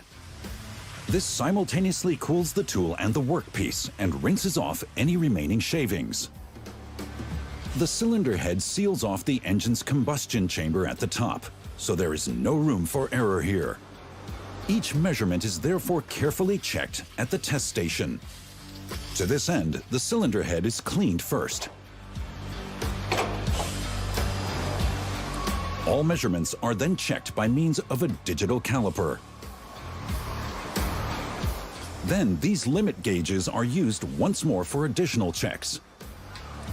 The blue side fits perfectly, while the red side checks that the hole isn't too big. Simple, but effective. This one is to check so the hole is not too small, and this one is to check that a hole is not too big. So this one should always fit, and this one should never fit. After 30 minutes, the test is complete. All measurements are correct. The robot sends the cylinder head to the assembly line. The engine blocks are also on their way. Right now, they're being milled. Oh no! Help me! Please help me! And drilled. More than anything, the bore holes for the pistons must work perfectly. Otherwise, there's a risk of sudden engine damage. We have many holes. The surfaces are machined. We have done the cylinder holes. And yeah, it's good to go to the next area. The engine block's journey continues with this yellow robot, known as an AGV, or Automated Guided Vehicle. To do this, the short block engine is bolted to the AGV, which travels through the plant, stopping at each station and only leaving when every component has been fitted.